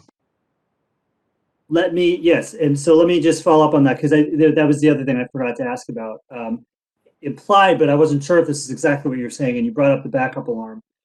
Because you've created this loop, for one of the reasons you created this loop, if I'm not mistaken, is to, if not avoid, certainly mitigate the need to be backing up all the time. Partially because of the racket that makes when an industrial vehicle goes backwards. And I believe you stated that moving everything and eliminating using that side might actually increase the amount of noise, because it would increase the necessity to rear face vehicles more often. Does that accurately represent what you were stating? Robert Domack. Yes, it does. Even since the last meeting, we attempted to just use the smaller, older paved area for vehicles to pull up and then back up to the garage. And the amount of noise is way more than it was before. It still requires vehicles to get, to the edge of where that pavement existed prior to this. But due to the curving of that driveway island there, they have to use a backup alarm. Okay, thank you. I wanted to make sure I understood those answers. Do we have any follow-up questions? Any other questions? Mr. Dumac? Just a point of clarification to that last statement. How was the original this original greenhouse area serviced? Because it strikes me that the vehicles would have had to have backed in there under the original condition. So can you just kind of explain? I can bring up imagery. So I don't know how you would increase the noise levels above what was there up until the past 2 years historically. If we just pull again the content again, if we go back, here's 2009. You can absolutely see there is some outdoor storage of material on that eastern edge of the property. Also, you can see in the shadow line of the gable ends here, you can see some storage of material. So absolutely, it looks like they were storing material. Go to 2012. You can poor resolution image, but you can see some material in those grassed areas. But it was grassed. 2015, not as much outside. 2016, not as much outside, but the vehicles had to get back there, and I'm just curious, what type of vehicles you used to get back there, or was it limited to forklifts and smaller things such as not dump trucks? That the dump trucks in particular are louder. Their gates, when they slap open and slap down, can be particularly loud. Was it lighter equipment? What access and what kind of vehicles went back there in the old conditions? Robert Domack. The old conditions, it was mostly pickups, tractors, wheel loaders. However, pretty much any vehicle we've bought since 2012, 2013 is required to have a backup alarm. Is the biggest thing. I mean, there wasn't a backup alarm on any of our vehicles prior to that, but that's the name of the game now. Due to insurance, it has to be on there. I hope that answered your question. Mr. Dumac, any follow-up? Not at this time, Mr. Chairman. Thank you. Thank you, Mr. Dumac. Do we have any other questions? Thank you, Mr. Dumac. Do we have any other questions for Mr. Domac at this time? All right. Well, Mr. Domac, do you have anything further before this hearing is closed? Robert Domack. No, I don't. It's a pleasure being in West Hartford and serving the community, and we get to see a lot of our neighbors' faces, even the ones complaining today, every week. So thank you. Thank you, Mr. Domac. We appreciate it. All right, so with that, then item number 6, this hearing is closed. We're going to move on to item number 7, 335 Bloomfield Avenue, Jewish Community Center. Mr. Is the Chairman, applicant ready to proceed?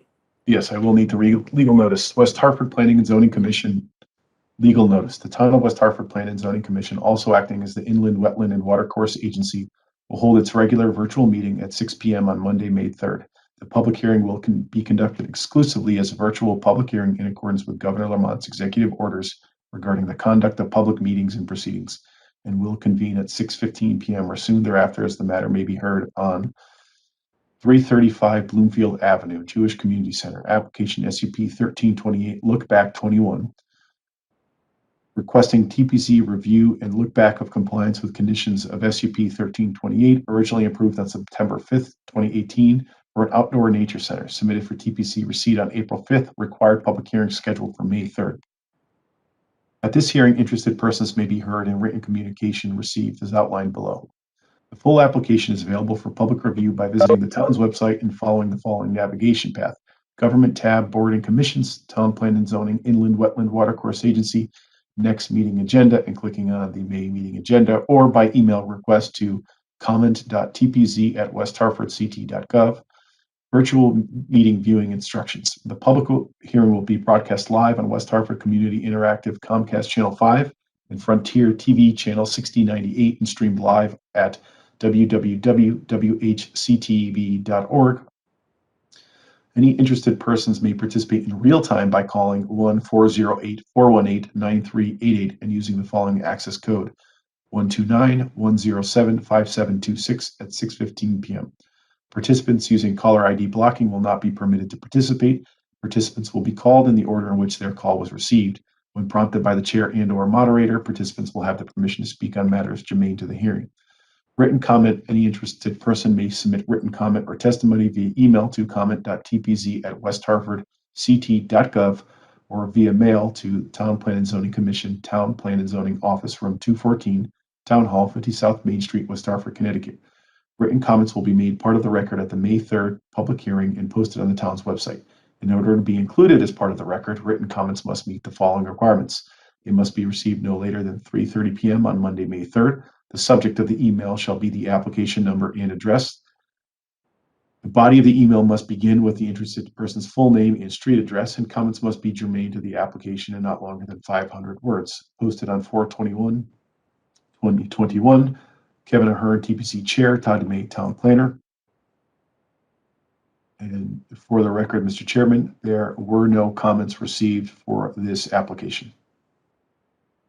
Thank you, Mr. DeMay. This is Kevin Ahern, Chair again. Is the applicant ready to proceed? Good evening. For the record, my name is Ian Cole, here tonight on behalf of the Jewish Community Center. We are here tonight for a look back of compliance with the conditions of the special use permit 1328 that was issued in September of 2018 for the construction of an outdoor nature center at the center. That is part of the Early Childhood Education Center. The construction of the nature center was to provide an outdoor space that could become part of the child's everyday learning.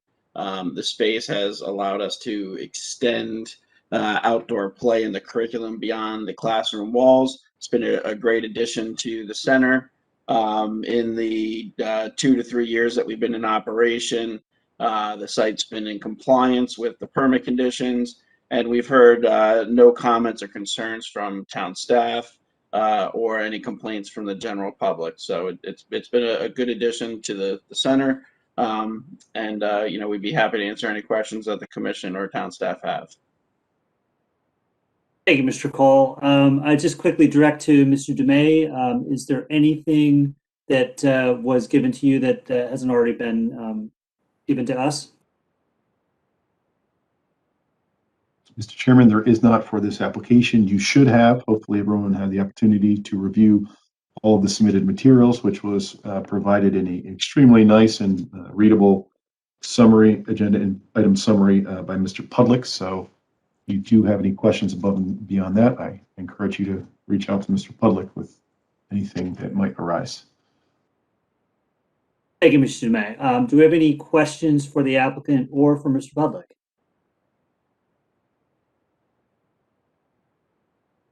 All right, so seeing no questions, unless the applicant has anything further, we would move to the public comment portion for this application. We have nothing else to add at this moment. Thank you. Thank you, Mr. Cole. Rob, do we have anything, do we have anyone wishing to comment? Mr. Chairman, I see no call-ins at this time. Thank you. All right, then we will close the public comment portion. Unless the applicant has anything further, we will close the hearing. Anything further, Mr. Cole? We have no other comments. Thank you. Thank you. Seeing no further questions from the commission, then we will close this hearing. Item number 7, the hearing is closed. Moving on to item number 8, Mr. Dumais. Thank you, Mr. Chairman. Just as a procedural matter, if the applicant does not object, items number 8 and 9 are going to be presented by the same applicant. Mr. Palmer is here to join us. Just for ease of reading the very lengthy legal notice, with your permission, Mr. Chairman, I want to read the notice once, and we'll just appropriately note when we switch from one hearing item to the other, because it's all the same contact and access information. Provided that this is Kevin Ahern, Chair again, provided it is procedurally okay, then let's proceed with that option.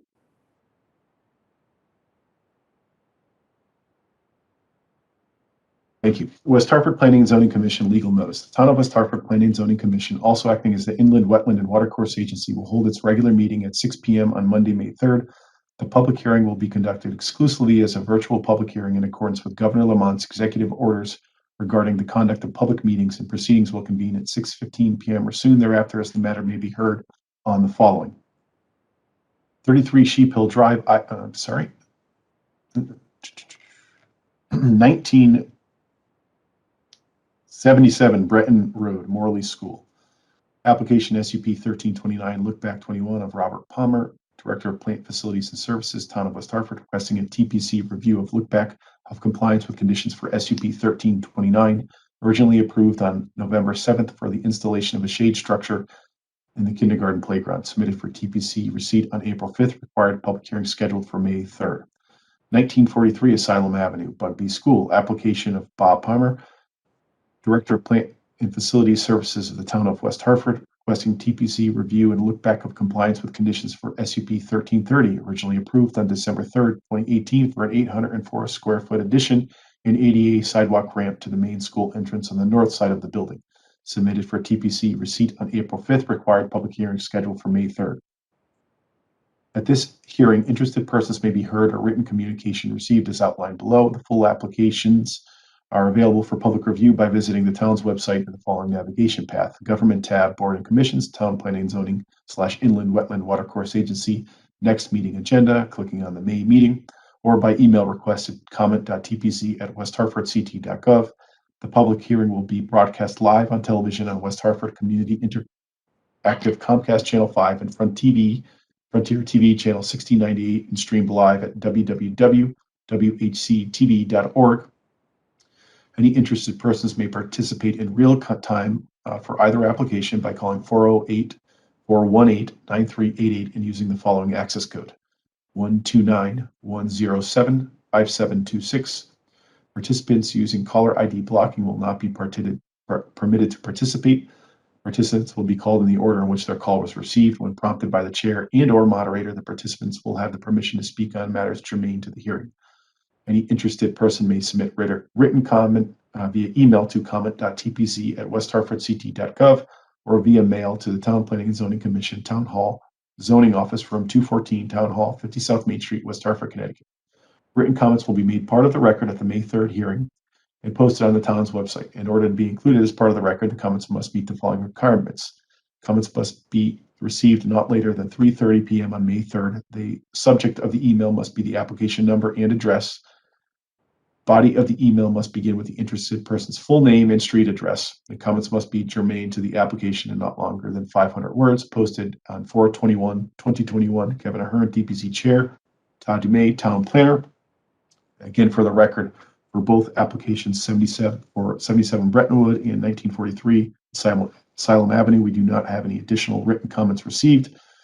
With that, I'll turn it over to Mr. Palmer, and we can begin with the presentation for 77 Brettonwood Morley School, application 1329, look back 21. Thank you, Mr. Dumais. This is Kevin Ahern, Chair again. Mr. Palmer, you can take it away with your volleyball court-free presentations. Thank you very much, Mr. Chairman. So in November of 2018, we received a special use permit for the Morley School to install a 16 by 16 shade structure to be installed on the kindergarten playground located on the east side of the building along Breton Road. This is a fabric shade structure that we reinstall every spring and we take down in the late fall. This provides shade on the east side of the building, which does not get any shade basically throughout the school day. We do leave this structure up through the summer months during the summer recess for the neighborhood and community usage.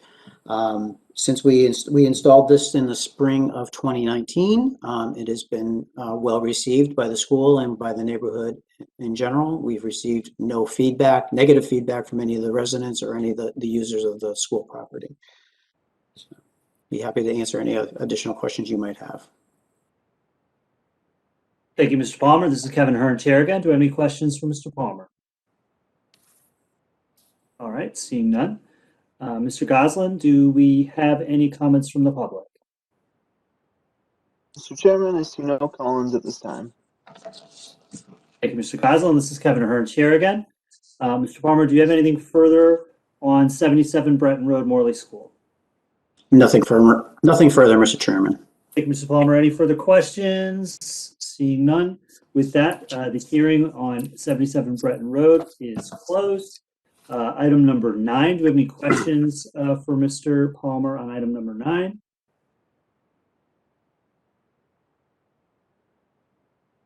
Okay. Actually, should I just clarify? Do you have anything further on item number 9, Mr. Palmer? That's 1943 Asylum.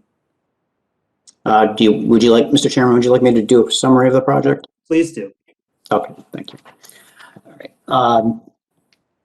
In December of 2018, we received a special use permit for an addition to the Bugby School of approximately 800 square feet. The purpose of the addition had multiple purposes. One was to improve school security as part of the school security improvements, also to provide an accessible entrance to the building, and also to increase the office space of the building as it was quite outdated and undersized. So in the spring of 2019, we did begin construction on this project. During that summer, we completed the majority of the exterior work for the building, including the addition itself and the majority of the site work. Due to school resuming in late August, we paused the construction and planned on resuming during the summer of 2020. And then the pandemic struck in March of 2020. We were able to start a little bit earlier than June. We started in May of 2020 with restarting the project, and we're able to complete it before the school reopened for fall of 2020 school session. So, you know, the project, again, had multiple facets to it. First being school security that provide a direct school entrance into the building for visitors to the building. Unfortunately, for the last school year, we really haven't been entertaining visitors at our school buildings because of the pandemic. So, but we feel it's going to work very well. And same thing with the accessibility. Prior to this, the only accessible entrance to this building was at the rear of the building on the ground level, which would basically allow a person, a handicapped person, to enter the building through the basement level and go to an elevator and then get to the main floor. So this improvement also provided a accessible drop-off area in the front of the building for student drop-off, and a direct access into the front of the building for anybody who needed an accessible entrance. So overall, this bit was a well-executed and project that went very well on schedule.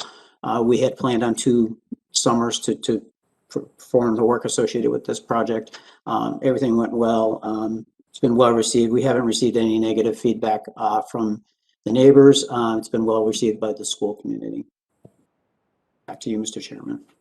Thank you, Mr. Palmer. This is Kevin Ahern, Chair again. Before I turn to questions from the commissioners, I guess I actually should have asked this on number 7 as well. But Mr. Pudlick, just given your pulling together of the items, our standard request, was there anything that needs to be pointed out on either of these items?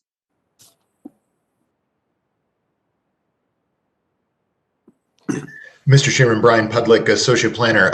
No, I think the applicants did a nice job of describing the projects. There was no red flags or anything that I saw while pulling together the summary report. So the answer to your question is no. Thank you, Mr. Pudlick. I do appreciate you doing that for these. It makes it a lot easier to kind of have a standard form to kind of look through on these. So I appreciate it. Excellent. Do we have any questions for Mr. Palmer on either items? We can look at item 8 or just on item 9. Okay. Seeing none, then Mr. Palmer, do you have anything further before we close the hearing on item number 9? Nothing further, Mr. Chairman. Thank you, Mr. Palmer. We appreciate it. Then with that, the hearing on item 9 is closed. Moving on to item number 10, Mr. Dumais. Item number 10, West Hartford Planning and Zoning Commission legal notice. The Town of West Hartford Plan and Zoning Commission, also acting as the Inland Wetland and Watercourse Agency, will hold a virtual regular meeting at 6 p.m. on Monday, May 3rd. The public hearing will be conducted exclusively as a virtual public hearing in accordance with Governor Lamont's executive orders regarding the conduct of public meetings and proceedings, and will convene at 6:15 p.m. or soon thereafter, as the matter may be heard on the following. 7 Fawn Brook, application inland wetland 1138, requesting approval of an inland wetland and watercourse permit to conduct certain regulated activities which may have an adverse impact on a wetland regulated area. The applicant is proposing to construct a 2-tier retaining wall and associated site improvements within the 150-foot upland review area. No direct wetlands impacts are proposed, submitted for agency receipt on April 5th, determined to be potentially significant for public hearing set on May 3rd. At this hearing, interested persons may be heard or written communication received. The full application is available for public review by visiting the town's website on the following navigation path: Government tab, Board and Commissions, Town Planning and Zoning / Inland Wetland and Watercourse Agency, next meeting agenda, or by email request to comment.tpc@westhartfordct.gov. Mr. Chairman, this was published and posted on 4/21/2021. Kevin Ahern, TPC IWW Chair. Todd Dumais, Town Planner, IWW Administrative Officer. I've truncated the full reading of the notice just to remind everyone that we received a request that the hearing be opened and immediately continued. So I feel it's more appropriate, since we had no additional callers on the line, to do so, and then I can read a complete updated notice at our June meeting, so that the members of the public will have access to that meeting and call in if they have any interested comments on that application. Thank you, Mr. Dumais. This is Kevin Ahern, Chair again. I have to admit, I've already forgotten your instructions from communications item number 2A. On this item, then, do we need to take any action other than what we've already done?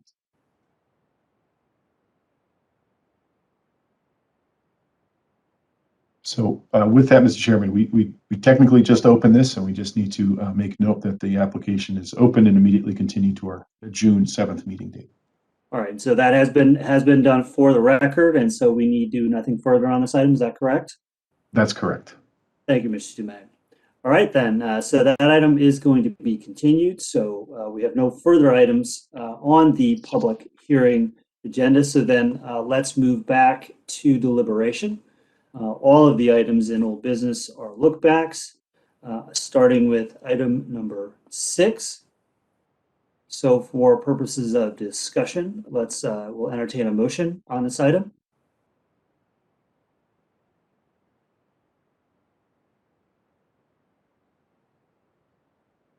So many hands, I can't tell who put their hand up first. I can't. It's overwhelming. Thank you, Mr. Kaplan. What is the nature of your motion, Mr. Kaplan? Mr. Chairman, I actually apologize, but just as a procedural question, what are we what are we voting on with the look backs? Thank you, Mr. Kaplan. This is, I just realized this is your first round with these. And so I'll have Mr. Dumais demonstrate and let you know and tell you about what the nature of this is. Mr. Chairman, through you to Mr. Kaplan. Yes, for look backs, it's a bit unique. You're not approving an application per se. What you're trying to do is determine whether or not there are any additional conditions of approval that are required to address compliance with the commission or agency's original approval and findings under 17742A. So a motion would typically be to either determine that no additional conditions of approval are required, or to make a motion that you feel there are additional conditions of approval required, and then specify what you think those might be. And then that could be followed by a second and deliberation and discussion. And this is Kevin Hart, Chair. And so, Commissioner Kaplan, I won't hold you to be the movements, given that was just a question. So I will give everyone else the opportunity here to move on this item so that we can move through the rest of the agenda. Mr. Chairman? Yes, Ms. Gomes. I'll get the ball rolling, so to speak. Thank you. I move to, and now I just forgot what Mr. Dumais said, but I move to essentially approve, subject to a condition of approval, including the imposition of the landscaping plan that was submitted by the applicant as amended during the public hearing to include the 1 to 2 foot berm, so long as the proposed plantings can actually withstand and survive with that berm, as we previously discussed. So that should be Thank you, Ms. Gomes. I appreciate that. So the motion is now on the table. Do you have anything further to comment on your motion, Ms. Gomes? At this time, no, but as the deliberations continue, I may add additional thoughts. Okay. Mr. Chair. So do we have any further? Mr. Bankhorst.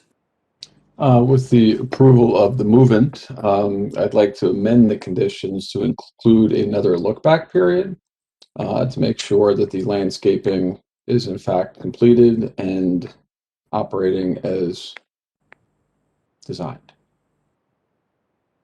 This is Kevin Hearn, Chair again. Just point of order, Mr. Dumais, is that something we can do? Unfortunately, it is not, Mr. Chairman, but what you could do is frame, I think, the intent of the condition such that you could ask for two things. You could specify that the applicant provide a written confirmation that the landscape plan was planted in accordance with, the plan as amended this evening, and provide that vis-a-vis a report to my office that I would forward to you.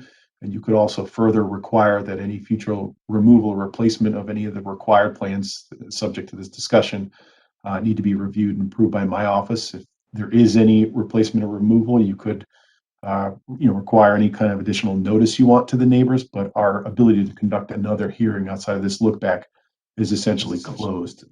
If at some point in the future, the nursery were to come back in and make some other significant change to their operation and require another full or amended application to the SCP, you'd have the opportunity then to do that, Commissioner Bankhorst.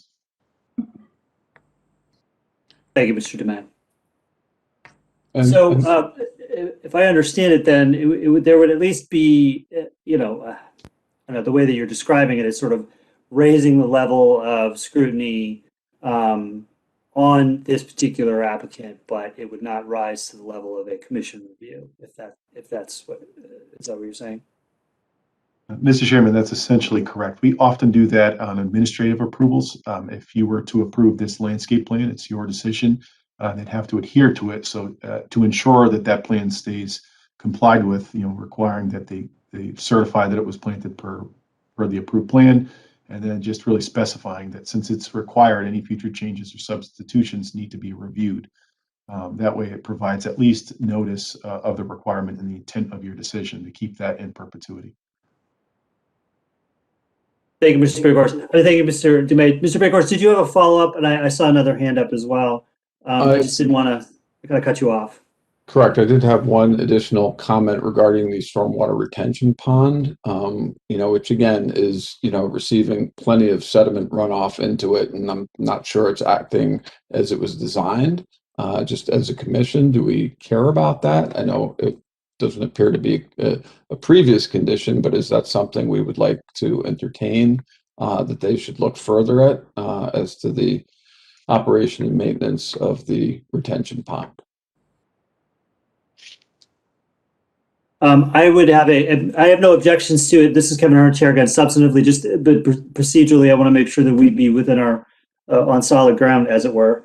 Mr. Dumais, would that be something we could consider?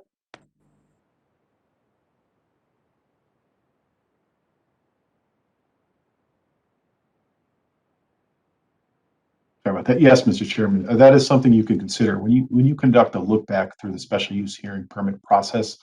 The specific purpose of the look back is to, quote, the commission shall determine whether or not further conditions could be imposed upon in order to satisfy its obligations pursuant to subsection 5A, and if it determines that such are necessary, you can modify the original approval accordingly.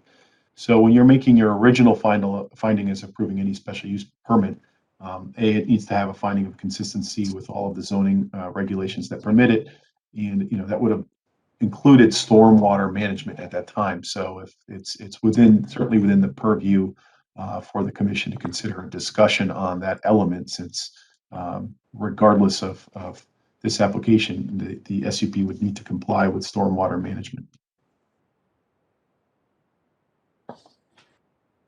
Thank you, Mr. Dumais. This is Kevin Hearn, Chair again. Then, all right. So procedurally, that's completely kosher. So, Mr. Bakhorst, are you recommending that to be a potential addition to the conditions of approval? Yes, I am. Thank you, Mr. Bakhorst. Then, Ms. Gomes, is that a friendly amendment to your motion? For the record, Andrea Gomes, Commissioner. Yes, Mr. Chairman, that is a friendly amendment. What I would suggest, and perhaps through you, Mr. Chairman, to confirm with Mr. Dumais that the verbiage is correct, given the discussion we just had about the landscaping as well as the stormwater detention basin maintenance that Commissioner Binkhorst astutely brought up. I would be willing to amend my original motion to require, as Mr. Dumais suggested, written confirmation that the plantings have been planted as approved, and that replacement or removal of any of those plantings require staff review. And then in terms of stormwater, I'd also like to amend my original motion to require, I believe as Mr. Dumais originally suggested, a stormwater maintenance plan for the maintenance of that detention basin in compliance with current stormwater regulations and standards.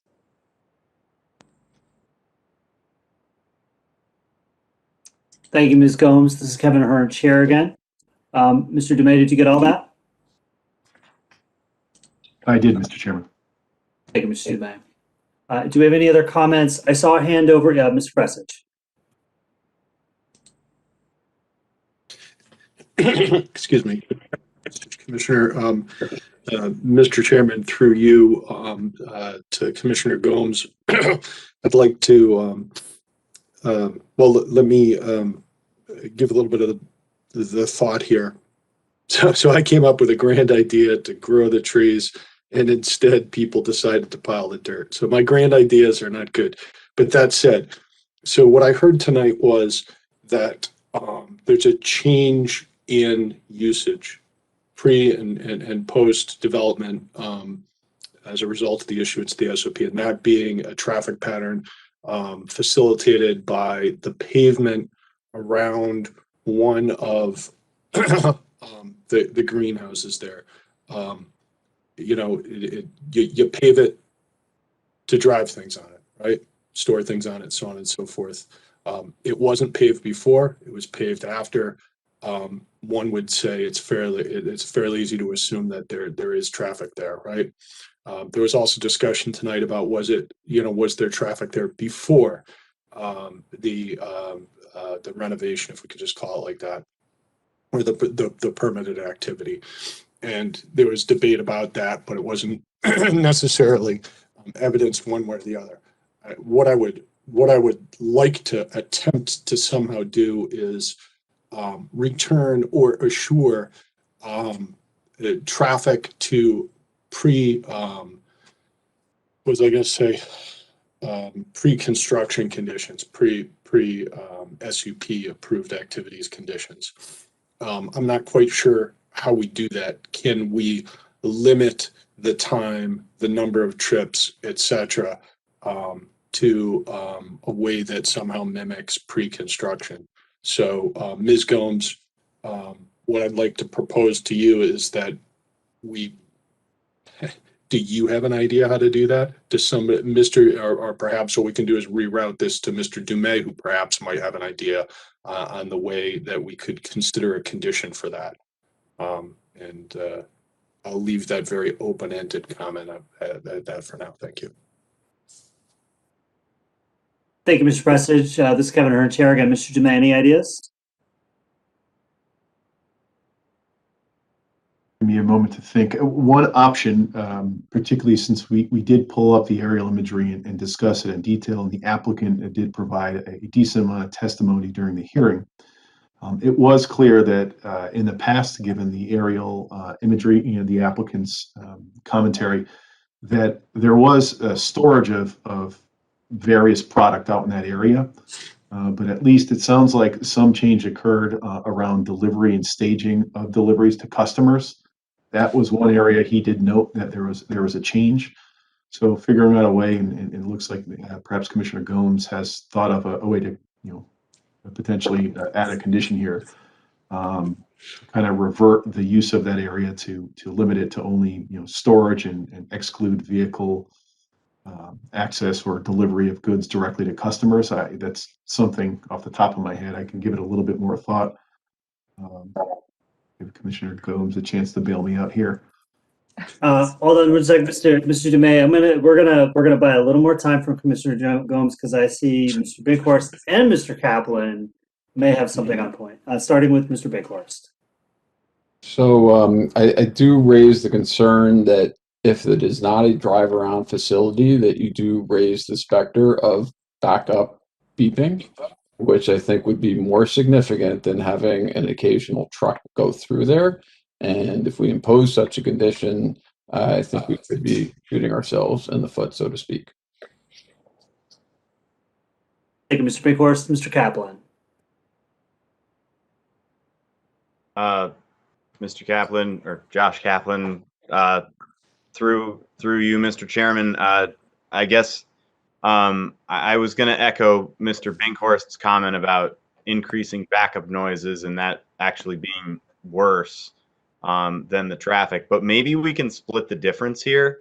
Do a little bit of, is it possible to do a little bit of what Mr. Dumais suggested about limiting customer pickups in that location?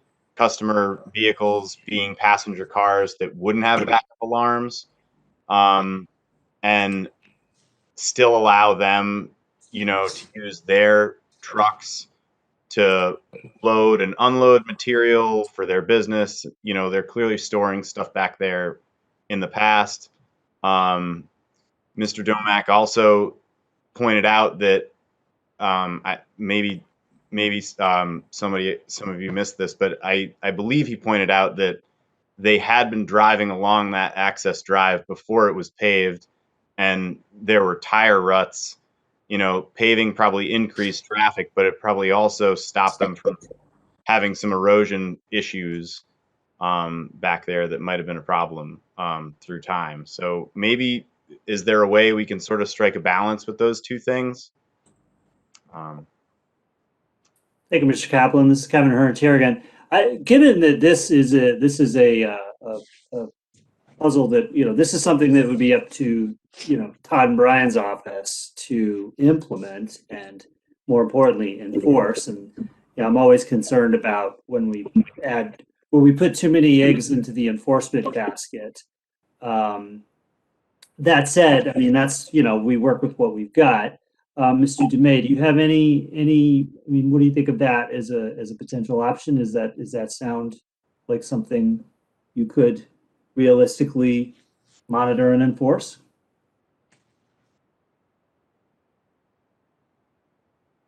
Mr. Chairman. Mr. Kaplan, do you want to add to that real quick? I'm sorry, Mr. Dumais. Hold on one second. Mr. Kaplan? maybe it's not something that needs to be like formally enforced. Perhaps that's just something that could be suggested to Mr. Domak as a way to sort of compromise with the property owners nearby. This is Kevin Hearn, Chair again. Mr. Kaplan, I mean, I think what I'm more getting at sort of general principles of, enforcement. I mean, I don't mind the idea that it would be something that would be enforceable. I would actually prefer that it be something that is enforceable. Just that, of course, that we have one zoning enforcement officer. So I'd want to make sure that this was something that we thought would be useful to the end goal that we've all been discussing. So, Mr. Dumais, do you have any comments on that potential solution? I think if it's a condition, certainly it is enforceable. I mean, we would have to respond to complaints. We don't necessarily have the ability to proactively sit and enforce things because we have one staff member. I would like to kind of address that beeping backup noise. So this whole area was approved, revised in 2018. It's kind of retain a portion of that. And at that time, the plan did not contemplate a ring road around there to facilitate that movement. So, in the past 3 years, have vehicles developed, backup beeping alarms. So the site has always been used and had to have vehicles backing in and out of it. And back when the commission approved the larger greenhouse expansion on Albany Avenue, the exact same kind of scenario applied, where you didn't allow vehicular access. You allowed them to store and stage materials between that part of the greenhouse and a neighbor. And I have not heard any complaints from that neighbor about a vehicle backup or beeping noises. However, they are partially protected by a vegetation screening and some of the garage buildings. But to the extent where the ring road is essential to eliminate that noise, it was never contemplated in the original approval, at least not clearly documented and explained to the planning commission or the neighbors that was the intent. So I do think that is a point of clarification that you need to consider, whether or not there needs to be a separate condition approval on this, since it's been brought up by the neighbors. Thank you, Mr. Dumais. All right, so do we have any other, so let's just there's a recommendation from Mr. Kaplan based on Mr. Binkhorst's original question. Do we have anything further on that? So insofar as, I'll start with Ms. Gomes, insofar as you are the movant, and it would be you that would be choosing whether or not to, in a friendly manner, entertain modifying the motion to that extent. We could also, try everyone's minds on whether or not they want that to be, that to occur. So I'm going to leave it, put it to you at least to start, Ms. Gomes, in terms of whether you wish to integrate that. Thank you, Mr. Chairman. For the record, Commissioner Gomes. I shared the same concerns that Commissioner Binkhorst and Commissioner Kaplan echoed earlier. The concerns with the backup alarms. I'm concerned we'll be trying to do good by the neighbors and ultimately shooting ourselves in the foot with having trucks. I mean, the intent of a backup alarm is to be loud and blaring and grab the attention of those around for safety purposes, of course. So I do have that concern. However, I understand what Mr. Dumais is saying, that the original intent or the original application did not make clear that this was intended to be a ring road. So the question becomes how do we, I think, split the baby as Commissioner Kaplan suggested. The only thing that comes to mind that is actually enforceable, we can't come up with these general theoretical conditions that are not actually enforceable by staff. I believe, need something that is a little bit more black and white.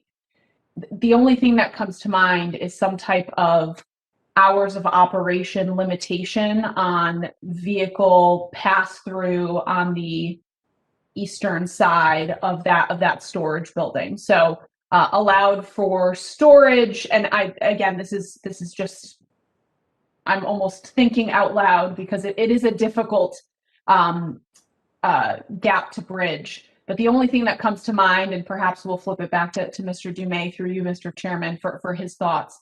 The only thing that comes to mind is some type of limitation on the hours of operation that vehicles can be passing through there, such that if vehicles do have to pass through, it will only be done at certain times of the day. So it's a little bit more predictable and not so pervasive for the nearby residents.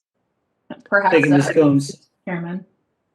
Thank you, Ms. Combs. Kevin Hearn, Chair again. So we have two recommendations now. Someone who works in law enforcement, I very much like clear lines. So two clear line drawings as options. One being Mr. Kaplan's speaking to types of vehicles, right? So limiting it so that no customer vehicles could be in that area. And then another one, and could be both or neither or one, recommended by Ms. Gomes regarding hours of operation. Mr. Dumais, what's your take on either of those?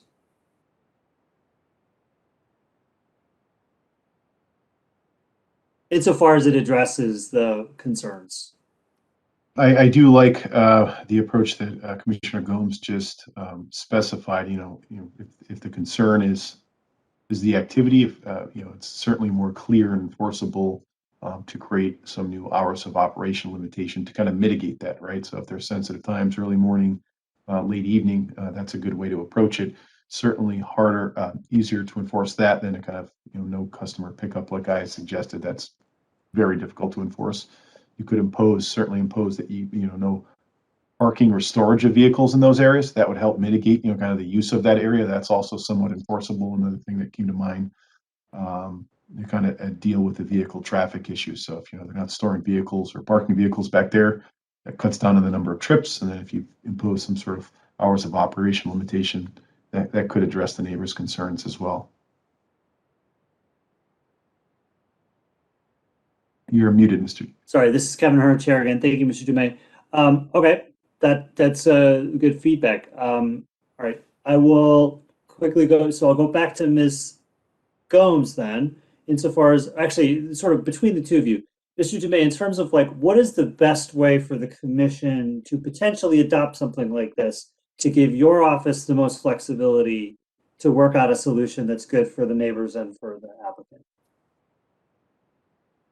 Mr. Chairman, I think the best way to address that is going to frame the conditions. So, something, that vehicular use of the paved accessway, for lack of better terms, along the eastern boundary of the former greenhouse structure adjacent to Magnolia Hill properties is subject to the additional restrictions. And then if you want something, you've clearly indicated where you're looking to have it conditioned, and then, parking of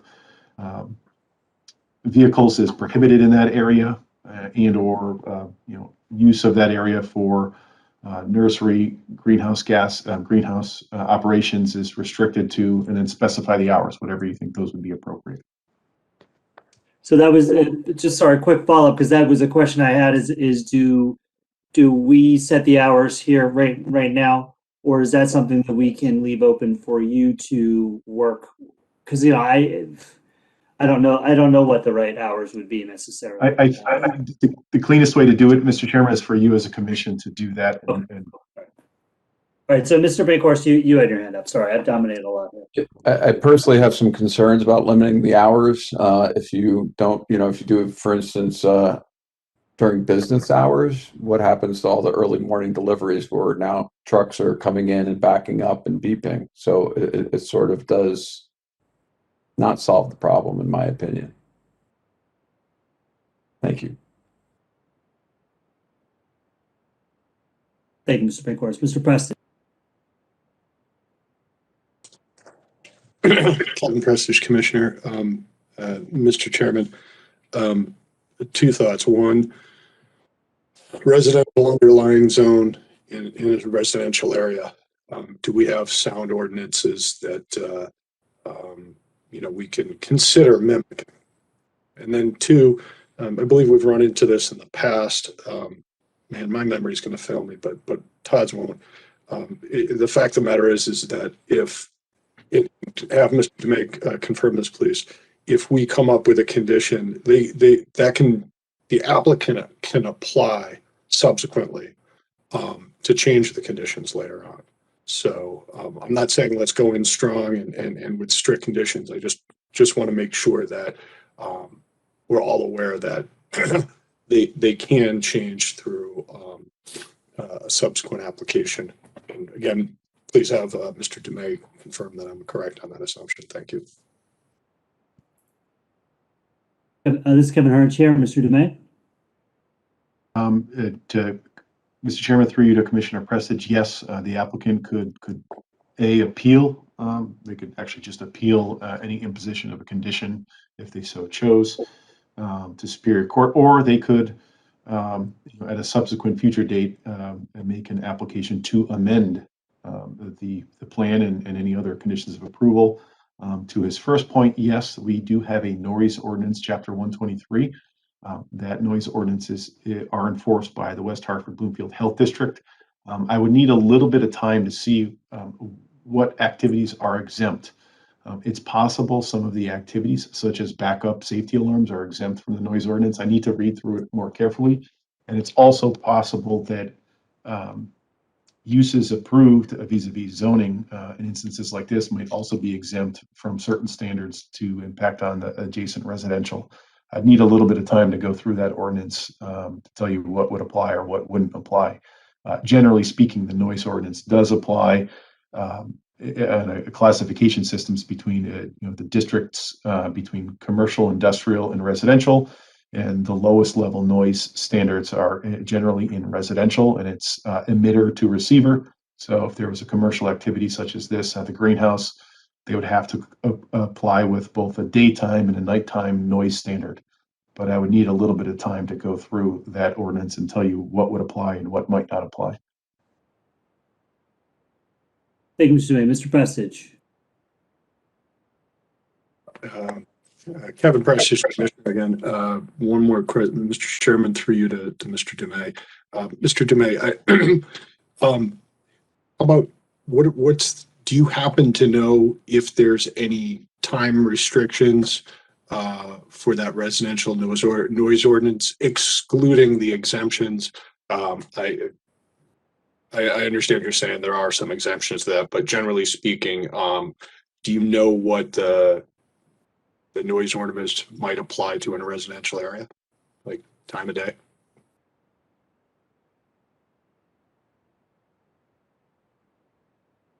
Give me one moment, Mr. Prestidge. It does vary by district. Mr. Pudlick, do you have the answer to that question?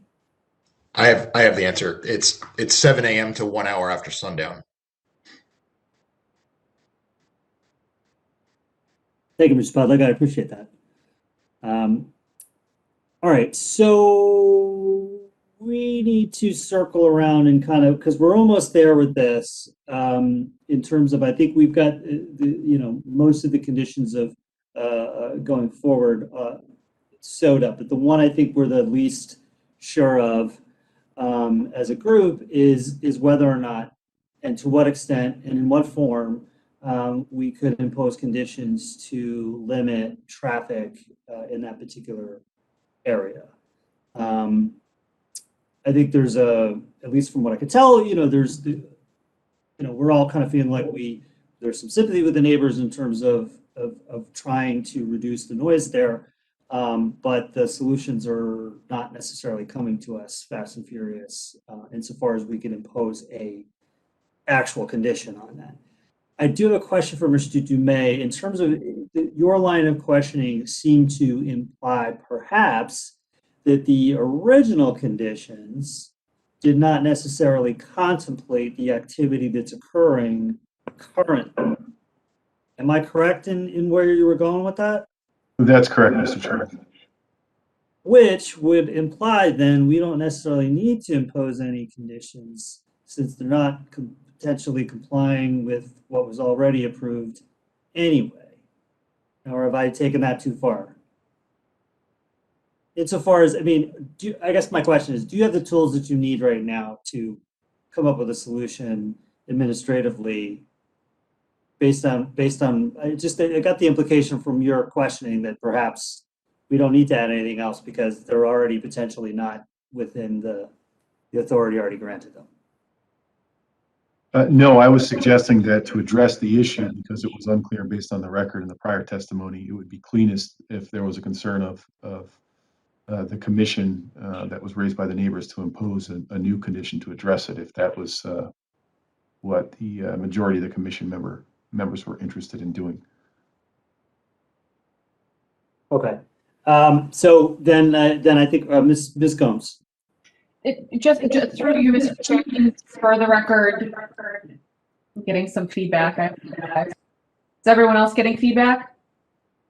Oh, I think it was the chair. Through you, Mr. Chairman, just back to Commissioner Binkhorst, I wanted to just unpack a little bit Commissioner Binkhorst's concern with the hours of operation, just so I fully understand kind of all aspects of that. The hours of operation restriction on vehicle movements in that side of the property. Through you, Mr. Chairman.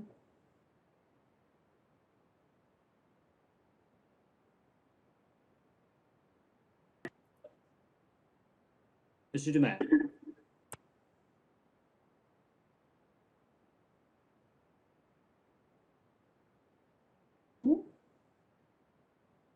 Mr. Chairman? Yes, Mr. Dumais. I couldn't hear. Was that a question towards me? I didn't get Commissioner Gomes's feed. Mr. Chairman, would you like to repeat myself? Can everyone hear me now? I don't know what happened. Everyone froze. Yes, Ms. Gomes, if you could repeat that for Mr. Dumais, please. I thought everyone was looking awfully still. Through you, Mr. Chairman, a question to Commissioner Binkhorst. If he could just unpack so I understand his concern with restricting movements based on hours of operation. I'd appreciate a little bit more detail on that, please. Thank you, Ms. Gomes. So my concern was if you limit the use of the driveway to the east of the greenhouse structure, then you're forcing trucks to turn around and back up. So if you restrict it to, if during early morning hours, for example, they can't use that driveway, then you're going to cause a truck to back up and beep instead. So that's my problem with restricting the hours of usage of the driveway. Understood. You're causing another issue. Mr. Chairman, if I may, for the record, Commissioner Gomes, with that in mind, and I think I said at the beginning of this deliberation that one of my concerns was the backup signals, and I suggested hours of operation as a means of potentially trying to bridge this gap of this issue that was brought to our attention. But my concern is if there is some type of restriction on hours of operation, then we're dealing potentially with the backup signal, which I also had the concern with. We're potentially also dealing with the same number of deliveries or number of vehicles circulating through that area, just in a compressed time frame, right? If they can't do it before business hours, then you're just going to get more activity during business hours. This is a bit of a difficult gap to bridge here. I do like the suggestion, I believe it was made by Commissioner Kaplan, that we limit the parking and storing of vehicles such that the use of the paved area on the eastern portion of that property does not allow the parking or storage of vehicles. I do think that will cut down on the amount of traffic and noise. I do also like the potential condition of limiting customer vehicle circulation and pickup in that area. So you're really just limiting the amount of vehicles with those two conditions. That together with the increased landscaping, with the berm, that may be sufficient to mitigate the noise concerns that were in that area, while still making it so that it's something that can be enforced by Mr. Dumais and his staff, not some amalgamous condition that would be difficult to enforce. I don't know, Mr. Chairman, if you wanted to try the commission's minds. I see Mr. Dumais is raising his hand. Thank you, Ms. Gomes. Mr. Dumais. Thank you, Mr. Chairman and Commissioner Gomes. I think two things. So I heard more clearly articulated Mr. Commissioner Binkhorst's concern. So, oftentimes you might tie a restriction on usage of a particular area on site to some reasonable variance from the hours of operation of the facility itself. So based on the stores, the nursery's website, they're open Monday through Sunday, at the greatest extent, 9 a.m. to 5 p.m.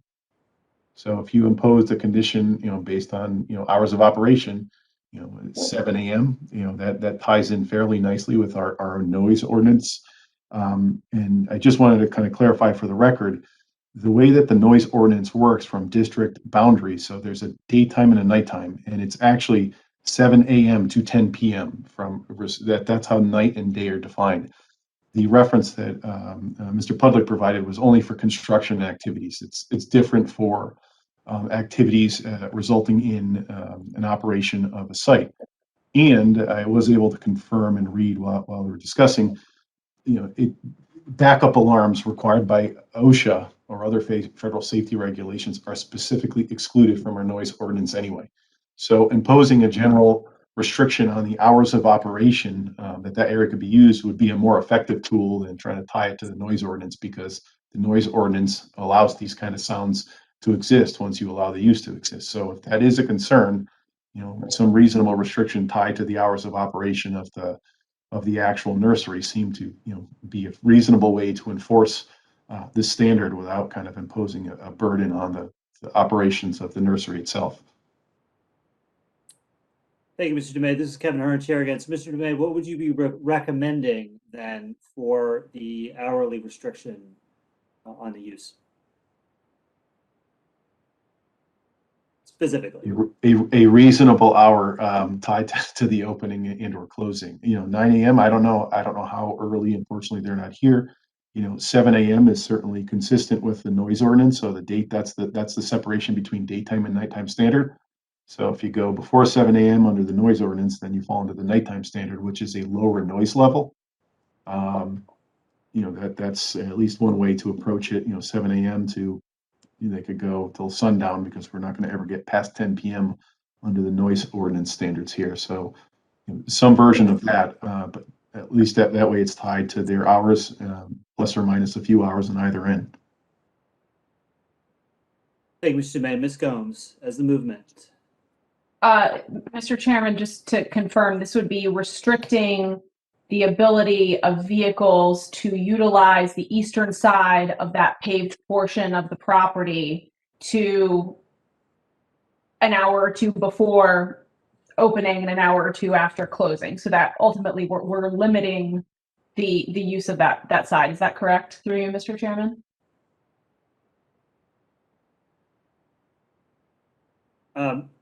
This is Kevin Hearn, Chair again. Actually, I think I'm going to need some clarification on that. Give me a range. Give me a time Mr. Chairman, range. Yes, that's correct. That's kind of what I was suggesting. So, for example, Mr. Chairman, again, for the record, Commissioner Gomes, limiting the use of that area for vehicular traffic to 7 a.m. to 6 p.m. Monday through Sunday. Thank you. I just want to make sure I understood what you were suggesting. All right, so just so we can tie this discussion together, I think we're getting close.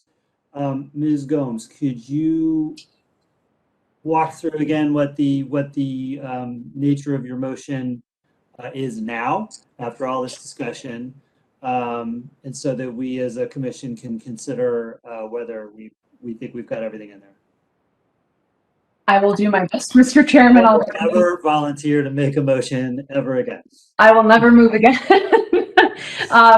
So going back to the beginning, I do recommend some additional conditions of approval with respect to landscaping, written confirmation submitted to Mr. Dumais and his team that the plantings have been planted as approved on the landscaping plan submitted by the applicant for this meeting as amended during the public hearing for the 1 to 2 foot berm. Also, with respect to landscaping, a condition of approval that any replacement or removal of those plantings will need to be reviewed by staff. With respect to stormwater, the applicant should submit a maintenance plan for the detention basin on site in compliance with current stormwater regulations and standards. And then finally, with respect to the vehicular use of the paved area on the eastern portion of the property, the rear portion of the property, I do think that to best address the neighbors' concerns, I'd recommend a condition of approval that there be no parking or storage of vehicles on that eastern side of the property, that customer vehicles not be allowed to access that eastern side of the property for pickups, and then ultimately that vehicular use of that eastern side of the property be limited to essentially the hours of operation plus a little bit of time to allow for the proper operation of the nursery from 7 a.m. to 6:30 p.m. I guess I'll pick for Monday through Sunday. This is Kevin Hearn here again. Thank you. Thank you, Commissioner Gomes, for that. Is there anyone on the commission that wishes to either suggest any other additions or perhaps even removing any of those recommended conditions by Ms. Gomes? Okay, so Ms. Gomes, just to clarify for the record, is that now your motion? That is now my motion, Mr. Chairman. So that is the motion that is currently on the table. Do we have any comment on that motion as amended by the movement? Oh, Mr. Kaplan. Oh, sorry, the movement. Yes. I'm sorry, Mr. Chairman. Mr. Kaplan. I'm sorry, Commissioner Kaplan. Mr. Chairman, for the record, I just pulled up, I was on Moscarillo's website, but I just pulled up their Google hours of operation. It appears that there are some evenings that they are open until 6 p.m. So perhaps to allow, I was under the misunderstanding that it was only until 5. So perhaps amend the motion I just previously stated, which I would prefer not to repeat, for the hours of operation, 7 a.m. to 8 p.m. Thank you, Ms. Gomes. So just for everyone's clarification, that is the new change to the motion. Mr. Kaplan, you are up next. Mr. Chairman, I actually was just going to comment on the hours. I thought 6:30 might be a little early, and I wanted to open that part up to discussion. Ms. Gomes has covered it. This is Kevin Hearn, Chair again. Thank you, Mr. Kaplan. Excellent. So we're driving towards compromise. This is good. So do we have any other comment on the motion as amended? All right. So we have a motion before us from Ms. Gomes. It has been amended. So let me then try your minds. Mr. Dumais, please call the roll. Commissioner Kaplan. Aye. Commissioner Prestige. Aye. Commissioner Binkhurst. Aye. Mr. Chairman. Aye. With that, the 3 additional conditions of operation are imposed on application SUP 1308. Thank you, Mr. Dumais. This is Kevin Hearn, Chair again. Just very quickly, everyone, that was really good. I thought we did a good job on that one. That was a really nice compromise. And thank you, everyone, for your work on this. And thank you to the applicant, if you're still listening, for your patience. So the next item up then is item number 7, 335 Bloomfield Avenue. This is the look back on the Jewish Community Center. Do we have a motion on this item? We have a motion on this item. Ms. Gomes hasn't learned a thing. Please, Ms. Gomes. It's my night, Mr. Chairman. Mr. Chairman, I make a motion to, I always forget the verbiage here. Is it to approve without any additional conditions of approval? That is, as I understand it, correct. Thank you, Mr. Chairman. I will make that motion then to approve without any additional conditions of approval. Thank you, Ms. Gomes. Do you have any comments on this? I do not. Thank you. Anyone else have any further comments on the look back on the Jewish Community Center? Okay, seeing none, let me try your minds. Mr. Dumais, please call the roll. Mr. Kaplan. Aye. Mr. Prestige. Aye. Ms. Gomes. Aye. Mr. Binkhorst, Aye. Mr. Ahern. Aye. With that, Mr. Chairman, application SUP 1328 was determined to not require any further conditions of approval. Thank you, Mr. Dumais. I just want to note that I apologize to everybody. The input on my microphone was jacked way up. That was me with all the feedback, and I apologize. Somebody should have told me. So I have fixed that, I think. So then the next item is, wait, did we just finish with 8? Mr. Dumais, are we on 8 or 9? 9. 9, thank you. Thank you, Mr. Binkhorst. Item number 9, 1943 Asylum Avenue, the Bugby School. Do we have a motion on this item? Mr. Binkhorst. I'll make a motion to approve without any additional conditions. Thank you, Mr. Binkhorst. Any further comments, Mr. Binkhorst? None at all. Okay, do we have any further comments from anyone else on the commission? Seeing none, let me try your minds. Mr. Dumais, please call the roll. Mr. Kaplan. Aye. Mr. Prestige. Aye. Ms. Gomes. Aye. Mr. Binkhorst. Aye. Mr. Ahern. Aye. With that, SUP 1330 was determined to have no additional conditions of approval. We did skip over item number 8, SUP That's 1329. okay. I'm not crazy. I thought. So Okay. we do need to vote on that one, Mr. Chairman. Item number 8, everybody. So this is the look back on 77 Brenton Road, Morley School. Do we have a motion on this item? Mr. Binkhorst. I'll make a motion to approve with no additional conditions. Thank you, Mr. Binkhorst. Any further comments on this item? None. Thank you, Mr. Binkhorst. Any further comments from the commission on this item? Nope, seeing none. Let me try your minds. Mr. Dumais, please call the roll. Mr. Kaplan.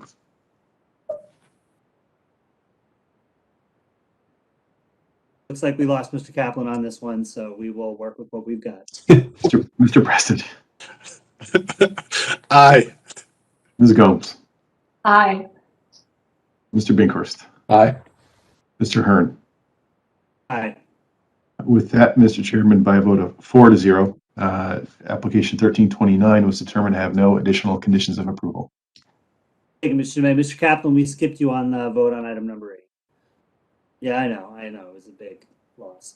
All right, so moving on, I see we have no town council referrals. Do we have anything under the town planner's report to add? I do not have anything at this time, Mr. Chairman. I will be in communication with you and Commissioner Binkhorst, so that way everyone can plan accordingly for our June meeting. As of right now, I'm going under the assumption that it will be some sort of hybrid meeting, but I don't have any additional information or details to provide at this time. I'll get that to the commission as soon as I can. Obviously, we have required notice deadlines that we have to comply with, so knowing what type of meeting and how we're going to conduct it is important, backing into the notice requirements.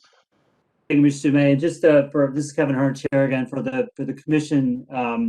I was doing some research for my agency on what the requirements are going to be after May 19th for public agencies and what options there might be for virtual meetings. And I actually got so far as I found there's 5 bills right now before the legislature, all of which would allow what is happening now to be a permanent condition for what, as an option at least, to have an all virtual meeting without a physical space available. Right now, it is the opinion of the Freedom of Information Commission that the open meeting laws do require a physical space for the public to participate in a meeting.